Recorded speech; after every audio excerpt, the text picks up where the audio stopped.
छत्तीसगढ़ से सभी साथियों का आजाद सीजीपीएससी एकेडमी यूट्यूब चैनल पर स्वागत है। आज मैं आपको सीजीपीएससी प्रारंभिक परीक्षा के लिए केमिस्ट्री बताने वाला हूं और जो भी तथ्य प्रारंभिक परीक्षा में पूछे जाते हैं केमिस्ट्री से रिलेटेड वो सारी बातें कवर करूंगा इसी एक वीडियो के अंतर्गत। मतलब अगर आपने इस वीडियो को देख लिया तो केमिस्ट्री के संबंध में कोई भी बातें नहीं छूटने वाली है आपसे, ठीक है।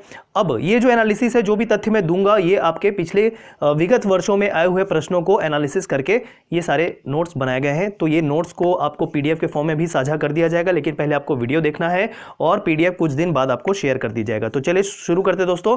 सीजीपीएससी प्रारंभिक परीक्षा के लिए संपूर्ण रसायन शास्त्र केमिस्ट्री।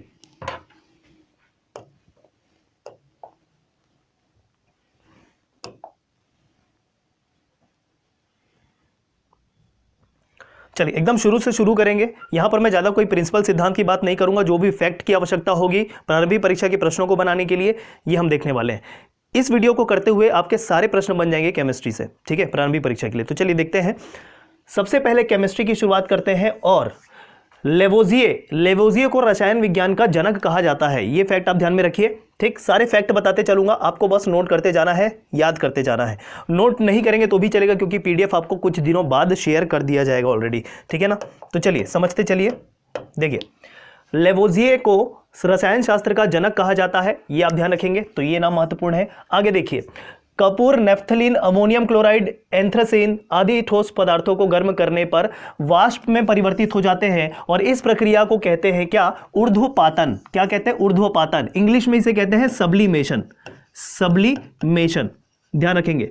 अब बोलेंगे कि क्या इसका रिलेशन था कि शुरू में केमिस्ट्री का बताया कि केमिस्ट्री का पिता किसको कहा जाता है, जनक किसे कहा जाता है? रसायन शास्त्र का लेवोजिए। उसके बाद ये कहां से आ गया? तो देखिए, मैंने कहा आपको सारी बातें मैं पूरा फैक्ट बताने वाला हूं जो सीजीपीएससी में काम आ सकती है, ठीक है। तो Kapoor, naphthalene, ammonium chloride, anthracene, ये सभी क्या है? एक ठोस पदार्थ होते हैं जिनको अगर हम गर्म करेंगे तो द्रव में परिवर्तित नहीं होंगे, डायरेक्ट वाष्प में परिवर्तित हो जाएंगे, ठीक है। और इसी प्रक्रिया को जब कोई ठोस को गर्म करने पर डायरेक्ट आपका वाष्प में परिवर्तित हो जाता है, उसे ऊर्ध्वपातन कहते हैं, सब्लिमेशन कहते हैं। ध्यान रखें। अगला पॉइंट देखते हैं। कार्बन के 12 ग्राम या 1 मोल में 6.022 इंटू 10⁻23 परमाणु होते हैं और इसी को एवोगैड्रो संख्या कहा जाता है। क्या कहा जाता है? एवोगैड्रो संख्या कहा जाता है। ये बहुत ज्यादा महत्वपूर्ण है दोस्तों, प्रश्न पूछा भी गया था। क्या याद रखना है आपको? 6.022 इंटू 10⁻23, ये आंकड़ा याद होना चाहिए। अब देखिए, कार्बन के 12 ग्राम या 1 मोल में बोला गया है, तो ये भी आप साथ में रिलेटिव ध्यान में रखें। आगे देखिए, इलेक्ट्रॉन की खोज किसने की, प्रोटॉन की खोज किसने की और न्यूट्रॉन की खोज किसने की? आगे हम परमाणु सिद्धांत जब पढ़ेंगे वो भी आपका आएगा डिटेल में, वो भी कवर करूंगा। तो पहले देख लीजिए, नाम याद करिए। इलेक्ट्रॉन के लिए आपको जे थॉमसन ध्यान रखना है, प्रोटॉन के लिए आपको गोल्डस्टीन ध्यान में रखना है और न्यूट्रॉन के लिए आपको चैडविक ध्यान में रखना है, ठीक है। कैसे याद करें? बहुत ही कंफ्यूजन होता है ना ये बार बार हमको। तो एक चीज याद रख लीजिए, प्रोटॉन गोल्ड का बना है, ऐसे याद रख लीजिए। याद करने का ट्रिक मैं आपको बता रहा हूं। प्रोटॉन गोल्ड का बना होता है, इस कारण प्रोटॉन की खोज गोल्डस्टीन ने की। एक ट्रिक है बस, और उससे ज्यादा कुछ नहीं है ये। न्यूट्रॉन की चैडविक और एक याद रख लीजिए, इलेक्ट्रॉन की खोज जे थॉमसन, ठीक है ना।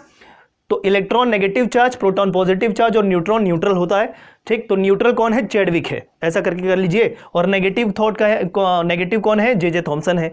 ऐसे करके आप याद कर सकते हैं। अपना ट्रिक अगर आपके पास हो तो वो भी आप बिल्कुल कर सकते हैं। आगे देखेंगे, ठीक है। I hope font size clear होगा। थोड़ा छोटा अगर होगा तो डेफिनेटली नोट शेयर कर दिया जाएगा जैसा कि कहा जा रहा है। अगर आप देखेंगे ठीक ठाक क्वालिटी में तो वो चीज़ आपको उतना तकलीफ नहीं जाएगी, ठीक है। आगे मैं अगर जूम करके भी बता देता हूं तो कोई इशू नहीं है, देखिएगा। चलिए देखते हैं। किसी तत्व के परमाणु के नाभिक में उपस्थित प्रोटॉनों की संख्या परमाणु क्रमांक कहा जाता है उसको। किसी भी तत्व के परमाणु के नाभिक में उपस्थित, ठीक है, ये देखते हैं नाभिक, न्यूक्लियस, उसके नाभिक में उपस्थित प्रोटॉनों की संख्या को ही परमाणु क्रमांक कहा जाता है किसी भी तत्व का। जब हम आवर्त सारणी पढ़ते हैं उसमें परमाणु क्रमांक और परमाणु द्रव्यमान देखते हैं, तो परमाणु क्रमांक क्या होता है? प्रोटॉनों की संख्या होती है, ठीक है। ये ध्यान रखें, किसमें? नाभिक में उपस्थित। आगे देखें, प्रोटॉन एवं न्यूट्रॉनों की संख्याओं का योग कहलाता है द्रव्यमान संख्या या परमाणु द्रव्यमान जिसे कहते हैं, ठीक है। तो प्रोटॉन और न्यूट्रॉन मिलाएंगे तो द्रव्यमान बन जाएगा और केवल परमाणु क्रमांक की बात करेंगे तो उसको प्रोटॉनों की संख्या से माना जाता है।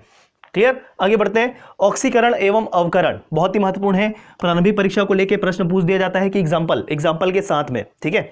तो यहां पर आप देखेंगे ऑक्सीकरण एवं अवकरण, जिसे इंग्लिश में ऑक्सीडेशन कहा जाता है और रिडक्शन कहा जाता है, मतलब ऑक्सीकरण को ऑक्सीडेशन कहेंगे और अवकरण को रिडक्शन कहेंगे, ठीक है। या आप चयन भी कह सकते हैं अवकरण के स्थान पे। आगे देखिए ऑक्सीकरण किसको कहते हैं, तो यहां पर लिखा हुआ है आवेश का बढ़ना या इलेक्ट्रॉन का त्याग करना, ठीक है। आवेश का बढ़ना या इलेक्ट्रॉन का त्याग, यह होता है आपका ऑक्सीकरण, ठीक है। तो ये चीज हमने समझ लिया। और देखते हैं ऑक्सीकारक किसे कहते हैं, वह तत्व जो दूसरे तत्व को ऑक्सीकृत करता है, ठीक है। वह तत्व जो दूसरे तत्व को ऑक्सीकृत करता है वो आपका ऑक्सीकारक कहलाता है। अर्थात ऑक्सीकारक इलेक्ट्रॉन ग्रहण करता है, जो ऑक्सीकारक होता है ना वो इलेक्ट्रॉन ग्रहण करता है। तो ये आपको थोड़ा उल्टा जरूर लगेगा, नाम है ऑक्सीकारक लेकिन वो इलेक्ट्रॉन ग्रहण कर रहा है। और यहां पर ऑक्सीकरण की डेफिनेशन में लिखा है इलेक्ट्रॉन का त्याग करना। तो एक चीज समझ लीजिए, ऑक्सीकारक कौन होगा, ऑक्सीकारक वो होगा जो ऑक्सीकरण की क्रिया में सहायता प्रदान कर रहा है। तो ऑक्सीकरण की क्रिया में कौन सहायता प्रदान कर रहा है, ऑक्सीकारक, ठीक है। ऑक्सीडाइजर क्या करके, इलेक्ट्रॉन को ग्रहण करके, तभी तो ऑक्सीकरण होगा। मतलब कोई एक पदार्थ इलेक्ट्रॉन का त्याग करेगा तो उसको ग्रहण करने वाला भी कोई होना चाहिए, और जो ग्रहण करने वाला होगा वो ऑक्सीकारक कहलाता है। क्लियर है, ठीक है। तो देखिए एक एग्जांपल के साथ भी मैंने समझाया, यहां पर Cu2 प्लस Mg मतलब मैग्नीशियम, और यहां पर है copper, is equal to Cu plus Mg2 plus. तो देखिए चार्ज का क्या हो रहा है यहां पर, ठीक है। यहां पर Cu2 प्लस को यहां पर ऑक्सीडाइजिंग एजेंट लिखा हुआ है, ऑक्सीडाइजिंग एजेंट लिखा हुआ है, इसका मतलब ये ऑक्सीकारक है, ठीक है। ये क्या है, कॉपर ऑक्सीकारक। क्यों, क्योंकि देखिएगा Cu2 प्लस चार्ज है, इसमें पॉजिटिव चार्ज है, लेकिन यहां पर जब वो मैग्नीशियम से क्रिया किया तो उसका जो पॉजिटिव चार्ज था वो हो गया न्यूट्रल, मतलब पॉजिटिव चार्ज का इसने त्याग कर दिया, मतलब इलेक्ट्रॉन ग्रहण कर लिया। अगर किसी तत्व से पॉजिटिव चार्ज हट रहा है इसका मतलब वो इलेक्ट्रॉन ग्रहण कर रहा है। तो कॉपर यहां पर इलेक्ट्रॉन ग्रहण करके अपना पॉजिटिव आयन जो है वो त्याग दिया और बन गया Cu। तो चूंकि इसने इलेक्ट्रॉन ग्रहण किया है तो डेफिनेशन के हिसाब से इलेक्ट्रॉन जो ग्रहण करेगा वो ऑक्सीकारक कहलाएगा, मतलब ऑक्सीडाइजिंग एजेंट कहलाएगा, ठीक है। तो इसी कारण ये ऑक्सीकरण की क्रिया में सहायता दे रहा है। अब इसका जो पॉजिटिव चार्ज जो इसने त्यागा है वो कौन ग्रहण कर लेगा, मैग्नीशियम ग्रहण कर लेगा। तो यहां पर ये हो गया Mg2 प्लस, ठीक है। और इसी कारण इसको रिड्यूसिंग एजेंट कह रहे हैं, उल्टा। तो जो डेफिनेशन आपने ऑक्सीडाइजिंग एजेंट मतलब ऑक्सीकारक के लिए देखा था, अपचायक के तौर पे उसका डेफिनेशन हो जाएगा उल्टा। क्लियर है, मतलब जो इलेक्ट्रॉन ग्रहण नहीं करेगा, जो इलेक्ट्रॉन त्यागेगा, मतलब यहां पर से Mg था वो Mg2 प्लस बन गया, मतलब पॉजिटिव आयन ले लिया उसने, पॉजिटिव आयन ले लिया, मतलब यहां पर इलेक्ट्रॉन का त्याग किया, और ज्यादा पॉजिटिव लेना मतलब नेगेटिव को छोड़ना। तो यहां पर Mg हो गया Mg2 प्लस, इसी कारण ये जो Mg है ये रिड्यूसिंग एजेंट है, ठीक है, अपचायक है। ये चीज आप ध्यान रखेंगे। तो ये था पूरा डेफिनेशन। तो फिर से वही बात है, इलेक्ट्रॉन ग्रहण करेगा मतलब सुन लीजिए, इलेक्ट्रॉन ग्रहण करेगा मतलब नेगेटिव चार्ज ग्रहण करेगा, ठीक है। इलेक्ट्रॉन नेगेटिव चार्ज होता है और प्रोटॉन पॉजिटिव चार्ज होता है, ये चीज आप ध्यान में रखेंगे। तो ये था ऑक्सीकरण और अवकरण। अवकरण की जो डेफिनेशन है उसका उल्टा कर देंगे, ठीक। चलिए आगे बढ़ते हैं। अब ये तो हमने इलेक्ट्रॉन लेने देने के आधार पर बात किया कि क्या ऑक्सीकरण होगा, क्या अपचयन होगा या अवकरण होगा। लेकिन अब ऑक्सीजन के आधार पर हम बात करेंगे, किसको ऑक्सीकरण की प्रक्रिया बोलेंगे और किसको अपचयन की प्रक्रिया बोलेंगे यहां पर, ठीक है दोस्तों। तो देखिए यहां पर इन टर्म्स ऑफ ऑक्सीजन, मतलब ऑक्सीजन के आधार पर अब हम डिफाइन करने वाले हैं ऑक्सीकरण और अपचयन को या अवकरण को। तो देखिए ऑक्सीकरण किसे कहेंगे, ऑक्सीजन ग्रहण करने की क्रिया ऑक्सीकरण कहलाती है। तो आप बोलेंगे जब ऑक्सीजन का त्याग किया जा रहा था किसी एजेंट के थ्रू तो फिर उसको क्यों कह रहे थे ऑक्सीकारक। तो यहां पर आपको फिर से डेफिनेशन के तौर पे देखिए, ये मैंने लिखा है एग्जांपल, और अवकरण की डेफिनेशन क्या हो जाएगी, ऑक्सीजन त्याग करने की क्रिया को क्या कहेंगे, अवकरण कहेंगे, ठीक है। इसके पहले जो भी बात किया वो इलेक्ट्रॉन के आधार पर बात किया, अब हम ऑक्सीजन के आधार पर बात कर रहे हैं। तो डेफिनेशन आप दोनों तरीके से ध्यान में रखिएगा दोस्तों, कुछ भी पूछ सकता है, इलेक्ट्रॉन के टर्म्स में पूछ सकता है या ऑक्सीजन के टर्म्स में पूछ सकता है, ठीक है। तो ऑक्सीकरण जनरली हम पहले भी समझते थे, ऑक्सीजन ग्रहण करने की जो क्रिया होती है वो ऑक्सीकरण कहलाती है, और ऑक्सीजन त्याग करने की जो प्रक्रिया होती है उसे अवकरण कहते हैं, अपचयन कहते हैं, रिडक्शन कहते हैं। तो देखिए उदाहरण समझिए यहां पर Fe2O3 प्लस 3CO, ठीक है, is equal to 2Fe plus 3CO2। ये आपकी एक अभिक्रिया है, कौन सा ऑक्सीकरण होगा कौन सा अपचयन होगा या अवकरण होगा। तो देखिए यहां पर सबसे पहले क्या हो रहा है कि Fe2O3 बन रहा है Fe, ठीक है, मतलब यहां पर इसका ऑक्सीजन चला गया और ये रह गया केवल आयरन Fe, ठीक है। तो यहां पर ऑक्सीजन हट रहा है, ऑक्सीजन हटने की प्रक्रिया, ऑक्सीजन त्याग की प्रक्रिया क्या कहलाएगी? अवकरण कहलाएगी। तो इस कारण Fe2O3 का Fe बन जाना आपका अवकरण कहला रहा है, अपचयन कहला रहा है, रिडक्शन कहला रहा है। क्लियर हुआ ये एग्जांपल? अब ये जो ऑक्सीजन त्याग किया गया Fe2O3 के द्वारा, ठीक है, वो किसने ग्रहण किया? 3CO ने, कार्बन मोनोऑक्साइड ने, और बन गया 3CO2। क्लियर है ना? अब वो इक्वेशन है वो बैलेंस है, आप देख लीजिएगा कैसे हो रहा है। यहां पर का O3 इसके साथ जाके जुड़ेगा तो कितने हो जाएगी ऑक्सीजन की संख्या? 6 हो जाएगी। इधर का 3 पहले से था और इधर का 3, 3 3 6 हो गई। तो यहां पर भी 3 दूनी 6, 6 बैलेंस हो रहा है, ये बिल्कुल सही है, ठीक है। तो यहां पर का जो कार्बन मोनोऑक्साइड था वो इसका ऑक्सीजन ग्रहण करके बना लिया कार्बन डाइऑक्साइड CO2, 3CO2, ठीक। तो चूंकि यहां पर यह प्रक्रिया ऑक्सीजन ग्रहण करने की हो रही है, इस कारण इसको ऑक्सीकरण कहेंगे, क्योंकि हमने डेफिनेशन में देखा था ऑक्सीजन ग्रहण करने की क्रिया को ऑक्सीकरण कह रहे हैं। क्लियर है? तो अब कौन सा ऑक्सीकारक होगा और कौन सा अवकारक होगा या अपचायक होगा, तो इसकी बात करते हैं। तो देखिए, जो आपका पदार्थ या यौगिक ऑक्सीकरण की प्रक्रिया में सहायता दे रहा है वो ऑक्सीकारक होता है। समझने में उल्टा, तो आप ये सोचेंगे कि जो पदार्थ ऑक्सीजन ग्रहण कर रहा होगा वही ऑक्सीकारक होगा, लेकिन ऐसा नहीं होता, उल्टा होता है, ठीक है। ऑक्सीकरण की क्रिया में सहायता देना मतलब सहायता कैसे देगा? ऑक्सीजन किसी दूसरे पदार्थ को देकर। तो ऑक्सीजन कौन प्रदान कर रहा है भाई? ऑक्सीजन प्रदान कर रहा है Fe2O3, तो इसी कारण ये ऑक्सीकारक होगा, ठीक है। ऑक्सीकरण की प्रक्रिया में ये भाग ले रहा है, ठीक है। और अवकारक कौन होगा? तो ये अवकारक एक ही डेफिनेशन के तौर पे अवकारक ये हो गया, ठीक है। उल्टा, अगर उल्टे की बात करें, उल्टा, ठीक है, उल्टे रिएक्शन की बात करें, मतलब यहां से ये भी बन सकता है और इसको यहां से ये भी बन सकता है। क्लियर है? तो इस तरीके से आपको ध्यान में रखना है। और इधर अगर हम बात करें तो इधर उल्टा भी अगर देखें तो यहां पर का 3CO2 Fe के साथ क्रिया करके ये अपना ऑक्सीजन त्याग देगा इसको, तो ये ऑक्सीजन त्याग देगा, तो ये भी क्या है? आपका ऑक्सीकारक है। तो जो भी ऑक्सीजन त्यागेगा वो ऑक्सीकारक, और जो ऑक्सीजन ग्रहण करने की क्षमता रखेगा वो आपका अपचायक, ठीक है। जो ऑक्सीजन ग्रहण करेगा अपचायक, जो ऑक्सीजन त्यागेगा वो ऑक्सीकारक। तो यहां पर से जो ये CO है, कार्बन मोनोऑक्साइड है, और यहां पर से जो Fe है, ये दोनों के दोनों क्या है? अवकारक होंगे, दोनों के दोनों अवकारक होंगे, अपचायक होंगे। एकदम क्लियर है क्या? ठीक है। क्रिया के तौर पे देखें तो ऑक्सीजन ग्रहण करने की क्रिया ऑक्सीकरण, त्यागने की प्रक्रिया अवकरण या अपचयन। लेकिन अगर ऑक्सीकारक, ऑक्सीडाइजिंग एजेंट या रिड्यूसिंग एजेंट की बात करें तो वो थोड़ा सा उल्टा टाइप का हमको लगता है। जो ऑक्सीजन, इसको भी आप लिख लेना, जो ऑक्सीजन त्यागेगा वो ऑक्सीकारक कहलाएगा और जो ऑक्सीजन ग्रहण करेगा वो आपका अपचायक कहलाएगा।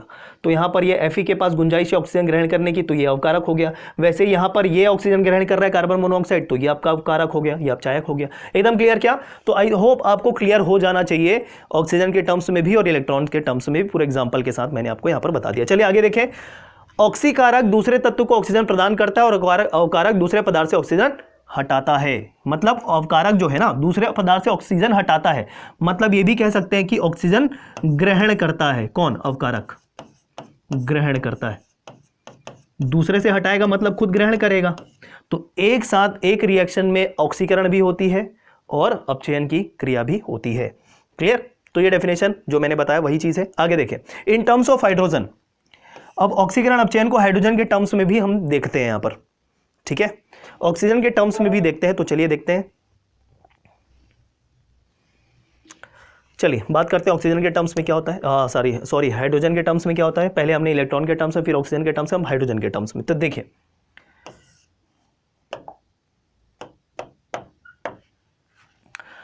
ऑक्सीकरण क्या होता है हाइड्रोजन के टर्म्स में? हाइड्रोजन त्यागने की क्रिया। उल्टा, ठीक है, उल्टा बोलने का मतलब जब ऑक्सीकरण ऑक्सीजन के टर्म्स में पढ़ रहे थे तो ऑक्सीजन ग्रहण करने की क्रिया होती थी, यहां पर हाइड्रोजन अगर ला दिए तो हाइड्रोजन त्याग करने की क्रिया को ऑक्सीकरण कहेंगे, ठीक है। और ऑक्सीकारक किसे कहेंगे? ऐसा पदार्थ जो दूसरे पदार्थ से हाइड्रोजन हटाता है, दूसरे पदार्थ से हाइड्रोजन हटाता है उसको, जैसे CH3CH2OH, ठीक है। इसको अगर हम देखें, इसको अब देखें, CH3CH2OH बन गया CH3CHO, ठीक है। तो ये ऑक्सीडेशन की प्रक्रिया हो रही है, यहां पर ऑक्सीडेशन की प्रक्रिया हो रही है। यहां से देखिएगा क्यों, क्योंकि यहां पर का एक हाइड्रोजन हट रहा है और यहां से OH हट रहा है, CHO बचा हुआ है, माफ कीजिए यहां पर सिर्फ हाइड्रोजन ही हट रहे हैं, यहां पर का एक हाइड्रोजन और यहां का हाइड्रोजन मतलब H2 हट रहा है यहां पर से। मतलब यहां पर अगर मैं समीकरण को पूरा करूं, समीकरण को अगर पूरा करूं तो यहां पर मैं ऐसा कर सकता हूं H2, ठीक है, क्योंकि देखिए यहां पर का एक H हट रहा है, CH3 तो वैसे ही है, यहां पर का एक H हटा तो CH बचा और यहां का एक H हटा तो O बचा, तो ये था प्लस H2। क्लियर? तो हाइड्रोजन त्यागने की प्रक्रिया ये ऑक्सीकरण, ये जो हो रहा है ये ऑक्सीकरण हो रहा है। ओके, आगे बढ़ते हैं। क्लियर हो गया होगा आई होप, ऑक्सीकरण और रिडक्शन दोनों तरीके से, मतलब सारे क्राइटेरिया के आधार पर देख लिया हमने पूरी तरीके से। चलिए देखिएगा आगे। अब हम बात करेंगे अम्ल, भस्म और लवण के बारे में, मतलब एसिड, बेस और सॉल्ट के बारे में, ठीक है। चलिए देखिए इसके पहले भी आजाद CGPSC चैनल पर आजाद केमिस्ट्री के पूरे प्लेलिस्ट बने हुए हैं जिसमें मैंने पूरी अच्छे तरीके से आपको केमिस्ट्री कवर कराया है। तो डिटेल में अगर आप देखना चाहते हैं तो वो पूरा प्लेलिस्ट आप देख सकते हैं, लेकिन उतना टाइम है नहीं। प्रारंभिक परीक्षा के लिए जितनी आवश्यकता होती है वो पूरी चीज़ें कवर कर रहा हूँ यहाँ पर, ठीक है। तो देखिएगा सारे आर्हेनियस, ब्रोंस्टेड, लॉरियल, लुईस सिद्धांत पूरा कवर करूँगा यहाँ पर, देखिएगा। चलिए पहले हम अम्ल की परिभाषा देख लेते हैं यहाँ पर, ठीक है। अम्ल की परिभाषा देखते हैं। अम्ल क्या होता है? एसिड जिसको कहते हैं, एसिड जल में घुलकर H+ आयन देगा। एसिड वो पदार्थ होता है, अम्ल वो पदार्थ होता है जो जल में घुलकर H+ आयन देता है। किसके अनुसार? आर्हेनियस के सिद्धांत के अनुसार। ये आर्हेनियस कह रहे हैं कि जो अम्ल होगा ना जल में घुलकर H+ आयन देगा। पूरा डिटेल में कवर किया है, लेकिन अभी इतना ही करिए बस। और साथ ही साथ उसके अलावा ब्रोंस्टेड, लॉरी क्या कहते हैं? अम्ल की परिभाषा के आधार पर प्रोटॉन प्रदान करने की क्षमता होती है, मतलब ऐसा पदार्थ जो प्रोटॉन प्रदान कर सकता है, प्रोटॉन मतलब पॉजिटिव आयन प्रदान कर सकता है, वो अम्ल कहलाता है ब्रोंस्टेड, लॉरी के सिद्धांत के अनुसार। तीनों सिद्धांत कवर कर रहा हूं, देखिएगा। या फिर ऐसा पदार्थ जिसमें इलेक्ट्रॉन का एक निर्जन जोड़ी जिसे कहते हैं इलेक्ट्रॉन का लोन पेयर, इलेक्ट्रॉन का लोन पेयर ग्रहण करने की क्षमता होती है, उसको भी अम्ल कहते हैं। ये किसके आधार पर है परिभाषा? लुईस के आधार पर है परिभाषा। तो देखिए एक ही लाइन के अंतर्गत तीनों सिद्धांत कवर कर दिए मैंने, हो गया है आपका अम्ल की परिभाषा। पूछ दीजिए कुछ भी होगा तो। ऐसा पदार्थ जो H+ आयन देता है, त्यागता है, वो अम्ल हो सकता है आर्हेनियस के अनुसार। सिद्धांत नाम से पूछा जाता है, याद करना है। ब्रोंस्टेड, लॉरी के अनुसार जो प्रोटॉन प्रदान करता है, तो यहां पर देखिए H+ आयन भी दान कर रहा है और प्रोटॉन भी दान कर रहा है, तो वो अम्ल होगा। H+ आयन के संबंध में आर्हेनियस को ध्यान में रखिए और प्रोटॉन के संबंध में ब्रोंस्टेड, लॉरी को। और इलेक्ट्रॉन पेयर जो ग्रहण करेगा, त्यागेगा नहीं, ग्रहण करेगा, वो भी अम्ल होता है लुईस के अनुसार। क्लियर है? चलिए आगे बढ़ते हैं। अम्ल जो होता है ना वो नीले लिटमस को लाल कर देता है। तो कैसे याद रखें? देखिए अम्ल है, अम्ल किसी भी चीज को जला देगा, ऐसा याद कर लीजिए, और जला देगा तो वो चीज लाल हो जाएगी जलकर। कोई भी चीज जलकर पहले क्या होती है? लाल जैसी हो जाती है। तो इस तरीके से आप ध्यान रखेंगे, इसमें कंफ्यूजन बहुत होता है। तो अगर नीले को लाल बना रहा है मतलब अम्ल नीले को जलाकर लाल बना दे रहा है, ऐसे याद कर लीजिए तो आपको याद हो जाएगा। तो वही क्या होता है? अम्ल होता है। अब इसके आधार पर हम क्षार की अगर परिभाषा देखें तो ठीक इसका उल्टा कर देना, वो क्षार की परिभाषा बन जाएगी। मैं काम को रिपीट नहीं करा रहा हूं यहां पर बार बार, ठीक है। जैसे आर्हेनियस के अनुसार क्षार क्या हो जाएगा? ऐसा पदार्थ जो जल में घुलकर H+ आयन देगा नहीं, ग्रहण करेगा, वो हो जाएगा आर्हेनियस के अनुसार क्षार। ऐसा पदार्थ जो प्रोटॉन प्रदान नहीं करेगा, ग्रहण करेगा, वो हो जाएगा क्षार। किसके अनुसार? ब्रोंस्टेड, लॉरी के अनुसार। और ऐसा पदार्थ जो इलेक्ट्रॉन का निर्जन जोड़ी ग्रहण नहीं करेगा, त्याग करेगा, वो लुईस के अनुसार हो जाएगा क्या? क्षार। क्लियर? बेस। तो जस्ट इसका उल्टा कर देना, क्षार की परिभाषा आ जाएगी, याद कर लीजिए, अभी भी याद हो गया होगा आपको। और क्षार वो पदार्थ होता है जो लाल लिटमस पेपर को नीला कर देता है, उल्टा कर देता है। क्षार का मतलब ये सोचता है, देखिए जब भी एसिडिटी होती है तो हम क्षार लेते हैं, एंटासिड लेते हैं। तो मतलब एक तरीके से बहुत ही जलन हो रही है, लाल है ऑलरेडी चीजें, उसमें हमने कुछ ऐसा पदार्थ डाल दिया जिससे वो शांत हो गया और नीला बन गया। तो ये याद रख लीजिए, उल्टा इसका। आगे देखते हैं। चलिए अब किस प्राकृतिक सोर्स में कौन सा अम्ल पाया जाता है, यहां से प्रश्न उठाता है PSC, जो मैं आपको बताने वाला हूं। देखिएगा एक बहुत इंपॉर्टेंट चीज है, ये बहुत इंपॉर्टेंट चीज है, अब देखिएगा यहां से, ठीक है। चलिए प्राकृतिक सोर्स कहां कहां पर कौन सा अम्ल मिलेगा, तो देखिए सिरका, ठीक है, सिरका। जैसे अचार में होता है सिरका, ठीक है। तो सिरके में कौन सा अम्ल उपस्थित होता है? तो एसिटिक एसिड, एसिटिक एसिड। संतरा में कौन सा अम्ल उपस्थित होता है? तो साइट्रिक एसिड या सिट्रिक एसिड, ठीक है, साइट्रिक एसिड या सिट्रिक एसिड। इमली या अंगूर, इमली या अंगूर में मौजूद होता है टार्टरिक एसिड। टार्टरिक एसिड, ये सारे याद होने चाहिए, प्रश्न पूछा जाता है दोस्तों, याद करना है आपको। टमाटर में क्या उपस्थित होता है? तो टमाटर में ऑक्जेलिक अम्ल उपस्थित होता है, ऑक्जेलिक एसिड उपस्थित होता है, ठीक है, ऑक्जेलिक एसिड। दही, खट्टा दूध लिखा है, इसको आप दूध भी कर लीजिए साधारण, तो दूध पूछे या दही पूछे उसमें आपको याद होना चाहिए लैक्टिक एसिड, लैक्टिक अम्ल उपस्थित होता है दूध में, ठीक है। नींबू, नींबू में साइट्रिक एसिड उपस्थित होता है, तो साइट्रिक एसिड संतरा में भी था, नींबू में भी था। तो देखिए जब कभी भी विटामिन सी आपको कंज्यूम करने कहा जाता है तो दो नाम सबसे पहले आता है, एक तो नींबू और दूसरा संतरा, तो दोनों आपको याद रखना है, नींबू और संतरा में साइट्रिक एसिड होता है, ठीक है। अब चींटी का डंक, चींटी का डंक, जब चींटी काटती है हमको तो उस जगह पे ना सूजन हो जाती है, थोड़ी सी लाल भी हो जाता है, सूजन भी आ जाती है, तो किस वजह से होता है? उसके डंक की वजह से नहीं होता, उसमें जो अम्ल उपस्थित होता है उसकी वजह से होता है। और कौन सा अम्ल होता है? वो मीथेनोइक अम्ल, ठीक है, मीथेनोइक अम्ल होता है चींटी के डंक में, जिसे फॉर्मिक एसिड भी कहते हैं। क्या कहते हैं? फॉर्मिक एसिड भी कहते हैं, फॉर्मिक एसिड, फॉर्मिक अम्ल भी कहते हैं मीथेनोइक एसिड को। क्लियर है? आगे देखिए सोडा वाटर, सोडा वाटर जो हम सोडा पीते हैं उसमें कौन सा अम्ल? उसमें भी अम्ल होता है, कौन सा? कार्बोनिक अम्ल, कार्बोनिक एसिड होता है उसमें, ठीक है, कार्बोनिक, इसी कारण कार्बोनिक ड्रिंक बोलते हैं उसको, कार्बोनेटेड ड्रिंक बोलते हैं जो भी सोडा होता है उसको, तो उसमें कार्बोनिक अम्ल होता है। और सेब, एप्पल, एप्पल में होता है मैलिक एसिड, एप्पल में होता है मैलिक एसिड। क्लियर? ये आप ध्यान रखें, मैलिक एसिड होता है ये। क्लियर है दोस्तों? तो ये लिस्ट आप ध्यान में रखिए, ये लिस्ट आप ध्यान में रखिए, ये बहुत ही इंपॉर्टेंट है। और राइट साइड में जो कॉलम बना हुआ है वो भी आपको करना पड़ेगा, एक बार फिर से पढ़ लीजिए सारी चीजें। क्लियर? एक बार देख लीजिए, राइट साइड में जो पोर्शन है याद करना आवश्यक है।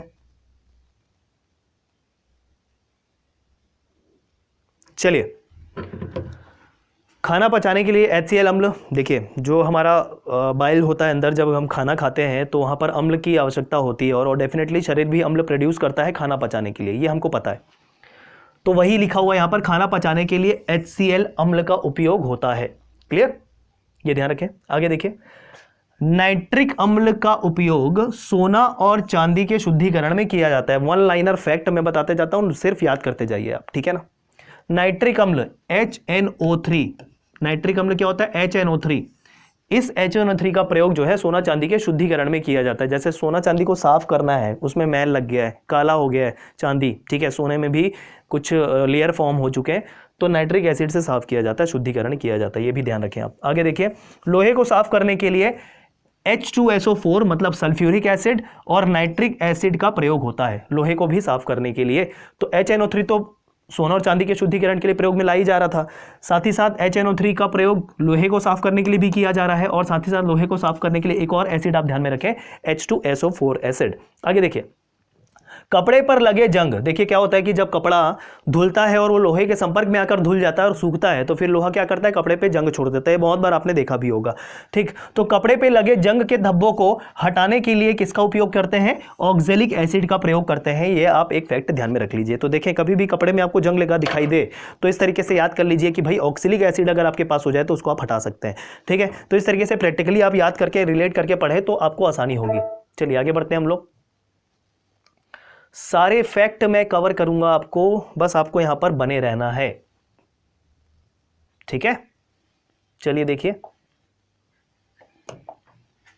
अम्लों की प्रबलता का घटता क्रम, कौन सा सबसे ज्यादा स्ट्रांग होता है एसिड, फिर उसके बाद ये सारा क्रम मैंने बताया यहां पर, तो उसको भी देख लीजिए। सबसे स्ट्रांग होता है, ठीक है, अगर वो तनु नहीं है, ठीक है, अगर वो तनु नहीं है तो वो सबसे स्ट्रॉन्ग कौन सा होगा, फिर उसके बाद कौन सा होगा, ये क्रम मैं आपको बता रहा हूं। तो HCl सबसे प्रबल होता है अम्ल के तौर पे, फिर HNO3 मतलब नाइट्रिक एसिड, फिर सल्फ्यूरिक एसिड H2SO4, फिर CH3COOH एसिटिक एसिड, ठीक है। CH3COOH को क्या कहते हैं? एसिटिक एसिड, CH3COOH, ठीक है। चलिए आगे देखते हैं। अम्लराज, अम्लराज किसको कहते हैं? इंग्लिश में इसको एक्वारेजिया कहते हैं। तो देखिए, अम्लराज किसको कहेंगे?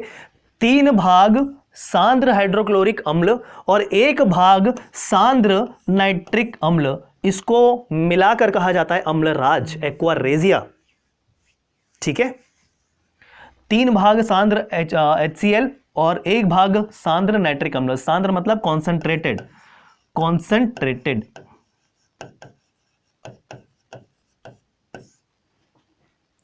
क्लियर है? चलिए, तो HCl प्लस HNO3 ऐसे करके याद रख लीजिए, वो उसको मिलाकर कंबाइंड फॉर्म में एक्वारेजिया अम्लराज कहा जाता है। क्या उपयोग होता है अम्लराज का, तो ये भी देख लीजिए, ये उसका उपयोग लिखा है सोना और प्लेटिनम को गलाने के लिए इसका प्रयोग किया जा सकता है, मतलब समर्थ होता है, ये इतना स्ट्रांग होता है अम्लराज। अम्लराज नाम है ना, अम्लों का राजा। क्लियर? तो देखिए दोनों स्ट्रांग एसिड मिला रहे हैं, सबसे ज्यादा स्ट्रांग एसिड HCl 3 भाग, 1 भाग HNO3 दूसरे नंबर का सबसे स्ट्रांग एसिड, दोनों को मिला रहे हैं तो अम्लराज बन जा रहा है। तो गला देगा बहुत बड़ी बड़ी चीजों को, सोना को गला देगा, प्लेटिनम गला देगा। ठीक, चलिए आगे देखें। भस्म किसे कहेंगे? भस्म का मतलब बेस, मतलब क्षार। ठीक है, अब थोड़ा सा अंतर होता है क्षार और भस्म में। अब इसको भस्म क्यों लिखा है, क्षार क्यों नहीं लिखा है, ये मैं थोड़ी देर में क्लियर कर रहा हूं, तो देखना। सबसे पहले बेस की परिभाषा देखिए, या क्षार या भस्म की परिभाषा देखिए। अम्ल में प्रतिक्रिया करके लवण और जल देता है। अम्ल से प्रतिक्रिया करके जो क्षार होता है वो लवण और जल देता है, ये परिभाषा होती है क्षार की। और अलग अलग सिद्धांत के अनुसार से क्षार किसको कहेंगे वो ऑलरेडी मैंने बता रखा है। ठीक है, वो आप देखेंगे, वो सिद्धांत के अनुसार वो चीजें अलग है कि किसको हम क्षार कहेंगे, किसको अम्ल कहेंगे। यहां पर क्षार क्या होता है कि अम्ल से प्रतिक्रिया करता है वो और लवण दे देता है, लवण मतलब सॉल्ट, सॉल्ट दे देता है, और जल दे देता है मतलब वाटर दे देता है। तो देखिए, और बाकी जो परिभाषा यहां पर वही लिखा हुआ है, बाकी जो परिभाषा अम्ल के ऑपोजिट होने वाली है सिद्धांत के अनुसार। अब देखिए, ऐसा भस्म जो जल में विलेय होता है, जल में सॉल्यूबल होता है, उसको क्षार कहते हैं। और मतलब ऐसा भस्म जो जल में विलय नहीं होगा उसको भस्म कहेंगे। समझ में आया आपको भस्म और क्षार में अंतर? मतलब क्षार जो है ना, है एक ही चीज, प्रॉपर्टी वही है, लेकिन जो जल में घुल जाता है उसको क्षार बोलते हैं, जो जल में नहीं घुलता उसको भस्म बोलते हैं, बस यही अंतर है। क्लियर? और लाल लिटमस को नीला कर देता है, वही सारी चीजें। उदाहरण के तौर पे बात करें, KOH NaOH, ये क्षार के उदाहरण है, लेकिन इसका ये मतलब नहीं है कि CH3COOH CH3COOH आपका क्षार है, क्योंकि पीछे इसके OH लगा हुआ है, ऐसा बिल्कुल नहीं होता। मतलब ये आइडेंटिफिकेशन बिल्कुल नहीं होगा कि किसी कंपाउंड के आखिरी में OH लगा हो तो वो क्षार हो जाएगा, ऐसा आप अवधारणा नहीं बनाइएगा। यहां पर KOH NOH डेफिनेटली क्षार है, OH लगा हुआ है, ठीक है, लेकिन CH3COOH आखिरी में इसके भी OH लगा हुआ है, मतलब ये क्षार नहीं है, ये क्या है? अम्ल है। हालांकि दुर्बल अम्ल है ये, लेकिन अम्ल है ये।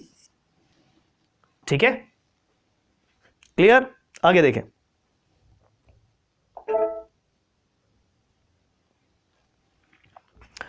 जल में अविलेय भस्म अम्ल के साथ लवण एवं जल बनाते हैं, लेकिन अन्य गुण प्रदर्शित नहीं करते, क्षार के अन्य गुण प्रदर्शित नहीं करते, ये भस्म होते हैं। तो भस्म को और आप ध्यान में रखेंगे, उदाहरण के तौर पे ZNO zinc oxide, CuOH twice copper hydroxide, FeO iron oxide और Fe2O3। ठीक है, हेमेटाइट। तो इस तरीके से आप ध्यान रखें। तो फिर से और क्लियर कर दिया कि भस्म और क्षार में अंतर क्या है। तो भस्म जो होता है ना, जो अविलेय होता है जल में, वो तो पहले ही बता दिया, अम्ल के साथ क्रिया करेगा तो लवण और जल तो बनाएगा, लेकिन क्षार का अन्य गुण जो होता है वो प्रदर्शित नहीं करता है भस्म। और उदाहरण भी आपको ध्यान में रखना है, ZNO CuOH twice, FeO Fe2O3। Clear? चलिए आगे बढ़ते हैं।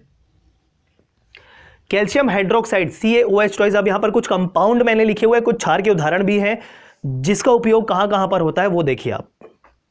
ओके, जैसे कैल्शियम हाइड्रोक्साइड CaOH ट्वाइस घरों में चूना पोतने में, चूना की जो पेंटिंग करते घर में, गांवों में देखेंगे ज्यादातर चलन है इसका, पुराने जमाने में होता था, तो वो आपका क्या होता था? कैल्शियम हाइड्रोक्साइड होता था। प्लास्टर बनाने में, ठीक है, प्लास्टर ऑफ पेरिस बनाने में, ब्लीचिंग पाउडर, आगे पूरा कंपाउंड में आपको बताऊंगा, डोंट वरी, पूरी लिस्ट है उसकी। ठीक है, किस कंपाउंड को रासायनिक नाम क्या होता है, उसका सूत्र क्या होता है, परीक्षा में आता है तो बताऊंगा पूरा। ब्लीचिंग पाउडर बनाने में, आगे देखिए चमड़े के ऊपर बाल साफ करने में, कारखाने में जब भी कोई लेदर का काम होता है तो चमड़े के ऊपर जो बाल होते हैं जानवरों के, उसको हटाने के लिए भी इसका उपयोग किया जाता है।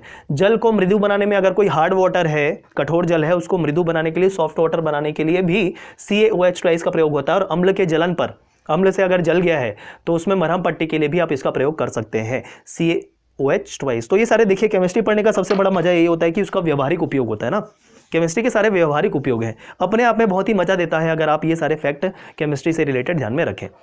चलिए आगे देखें।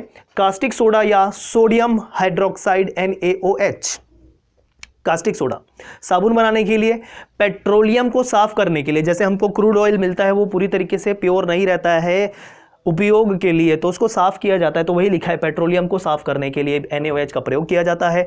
दवा में यूज़ किया जाता है, कपड़ा और कागज उद्योग में उपयोग किया जाता है, और कारखानों को साफ करने में भी इसका उपयोग किया जाता है। मतलब देखिए कास्टिक सोडा मतलब धावन सोडा, ठीक है, सोडियम हाइड्रोक्साइड होता है और एक सोडियम बाइकार्बोनेट होता है। ये सारे डिफरेंस मैं आपको अभी क्लियर करूंगा थोड़ी देर में। मिल्क ऑफ मैग्नीशिया, नीचे लिखा है मिल्क ऑफ मैग्नीशिया, बहुत इंपॉर्टेंट है, ध्यान रखें, मिल्क ऑफ मैग्नीशिया बहुत ही इंपॉर्टेंट है। यहां पर कभी भी एसिडिटी होती, जैसे घर में कभी गए बाहर कुछ खा लिया नाप शनाप, तो फिर एसिडिटी होने लग जाती है। उस एसिडिटी के लिए हम पीते जेलोसिल, ठीक है। तो जेलोसिल क्या करता है, जो अम्ल अधिक उत्पन्न हो रहा होता है पेट में, उसको शांत करने की कोशिश करता है। एंटासिड कहते हैं, प्रश्न आ चुका है एंटासिड क्या होता है, ठीक है। तो एंटासिड जो होता है वो क्षार होता है, अम्ल को कम करने के लिए उपयोग में किया जाता है, तो वही उसको मिल्क ऑफ मैग्नीशिया कहते हैं, ठीक है, जो होता है मैग्नीशियम हाइड्रोक्साइड MgOH ट्वाइस। तो ये ध्यान रखें, MgOH ट्वाइस को मिल्क ऑफ मैग्नीशिया कहा जाता है। पेट की अम्लता को दूर करने में इसका उपयोग होता है, ठीक है। एंटासिड है, ये क्या है, एंटासिड है, एंटासिड। एसिडिटी जब होती है तो इसको हम खाते हैं, जेलोसिल के फॉर्म में जो सिरप होती है वो पीते हैं, क्लियर है। तो पेट की अम्लता को दूर करने के लिए MgOH ट्वाइस सूत्र भी पता होना चाहिए, रासायनिक नाम मतलब मैग्नीशियम हाइड्रोक्साइड भी पता होना चाहिए, और इसको क्या कहते हैं, मिल्क ऑफ मैग्नीशिया, अन्य नाम, ये भी आपको ध्यान में होना चाहिए। चलिए आगे देखते हैं, लवण के बारे में बात करेंगे। पहले लवण के बारे में बात करते हैं। सॉल्ट या लवण अम्ल एवं भस्म की प्रतिक्रिया के फलस्वरूप लवण और जल का निर्माण होता है, उसी की बात कर रहे थे, पहले ही हमने देखा। अम्ल और भस्म मतलब अम्ल और क्षार के क्रिया के फलस्वरूप, ठीक है। तो वही लवण होता है, ये लवण, सॉल्ट, सॉल्ट इंग्लिश में। NaOH प्लस HCl मतलब ये आपका क्षार है और ये आपका अम्ल है, दोनों की क्रिया हुई, बना क्या, NaCl और H2O। तो ये आपका है लवण मतलब सॉल्ट, और ये आपका है वाटर H2O। सभी वाकिफ होंगे H2O से, तो ये समझाने की कोशिश कर रहे थे हम इतने देर से। प्रमुख लवण कौन कौन से हैं, तो देखिए, खाने का सोडा, सोडियम बाइकार्बोनेट, ठीक है, खाने का सोडा या sodium bicarbonate NaHCO3, NaHCO3, sodium bicarbonate, ध्यान रखें। खाने का सोडा, बेकिंग सोडा भी कहते हैं इसको, क्या कहते हैं, बेकिंग सोडा। बहुत बार प्रश्न CGPSC के द्वारा पूछा गया दोस्तों। मेरा एक प्रीवियस ईयर क्वेश्चन को लेके एनालिसिस वीडियो भी आ चुका है, तो उसको आप देखिएगा, किस प्रकार के हर सब्जेक्ट से रिलेटेड प्रश्न पूछे जाते हैं। केमिस्ट्री का भी पूरा क्वेश्चन जो आया हुआ है उसका लिस्ट बनाया मैंने, वो बेकिंग सोडा बार बार पूछा गया है, तो आपको हर तरीके से पता होना चाहिए। पहले खाने का सोडा होता है जिसको बेकिंग सोडा कहते हैं, बेक करने में प्रयोग होता है इसका ना, इसका नाम बेकिंग सोडा। सोडियम बाइकार्बोनेट कहते हैं रासायनिक नाम, और सूत्र होता है NaHCO3, NaCO3 या Na2CO3 नहीं, NaHCO3, H लगा बाइकार्बोनेट, क्लियर। फिर से लिखा है पेट की अम्लता को दूर करने के लिए और अग्निशामक यंत्रों में इसका प्रयोग किया जाता है।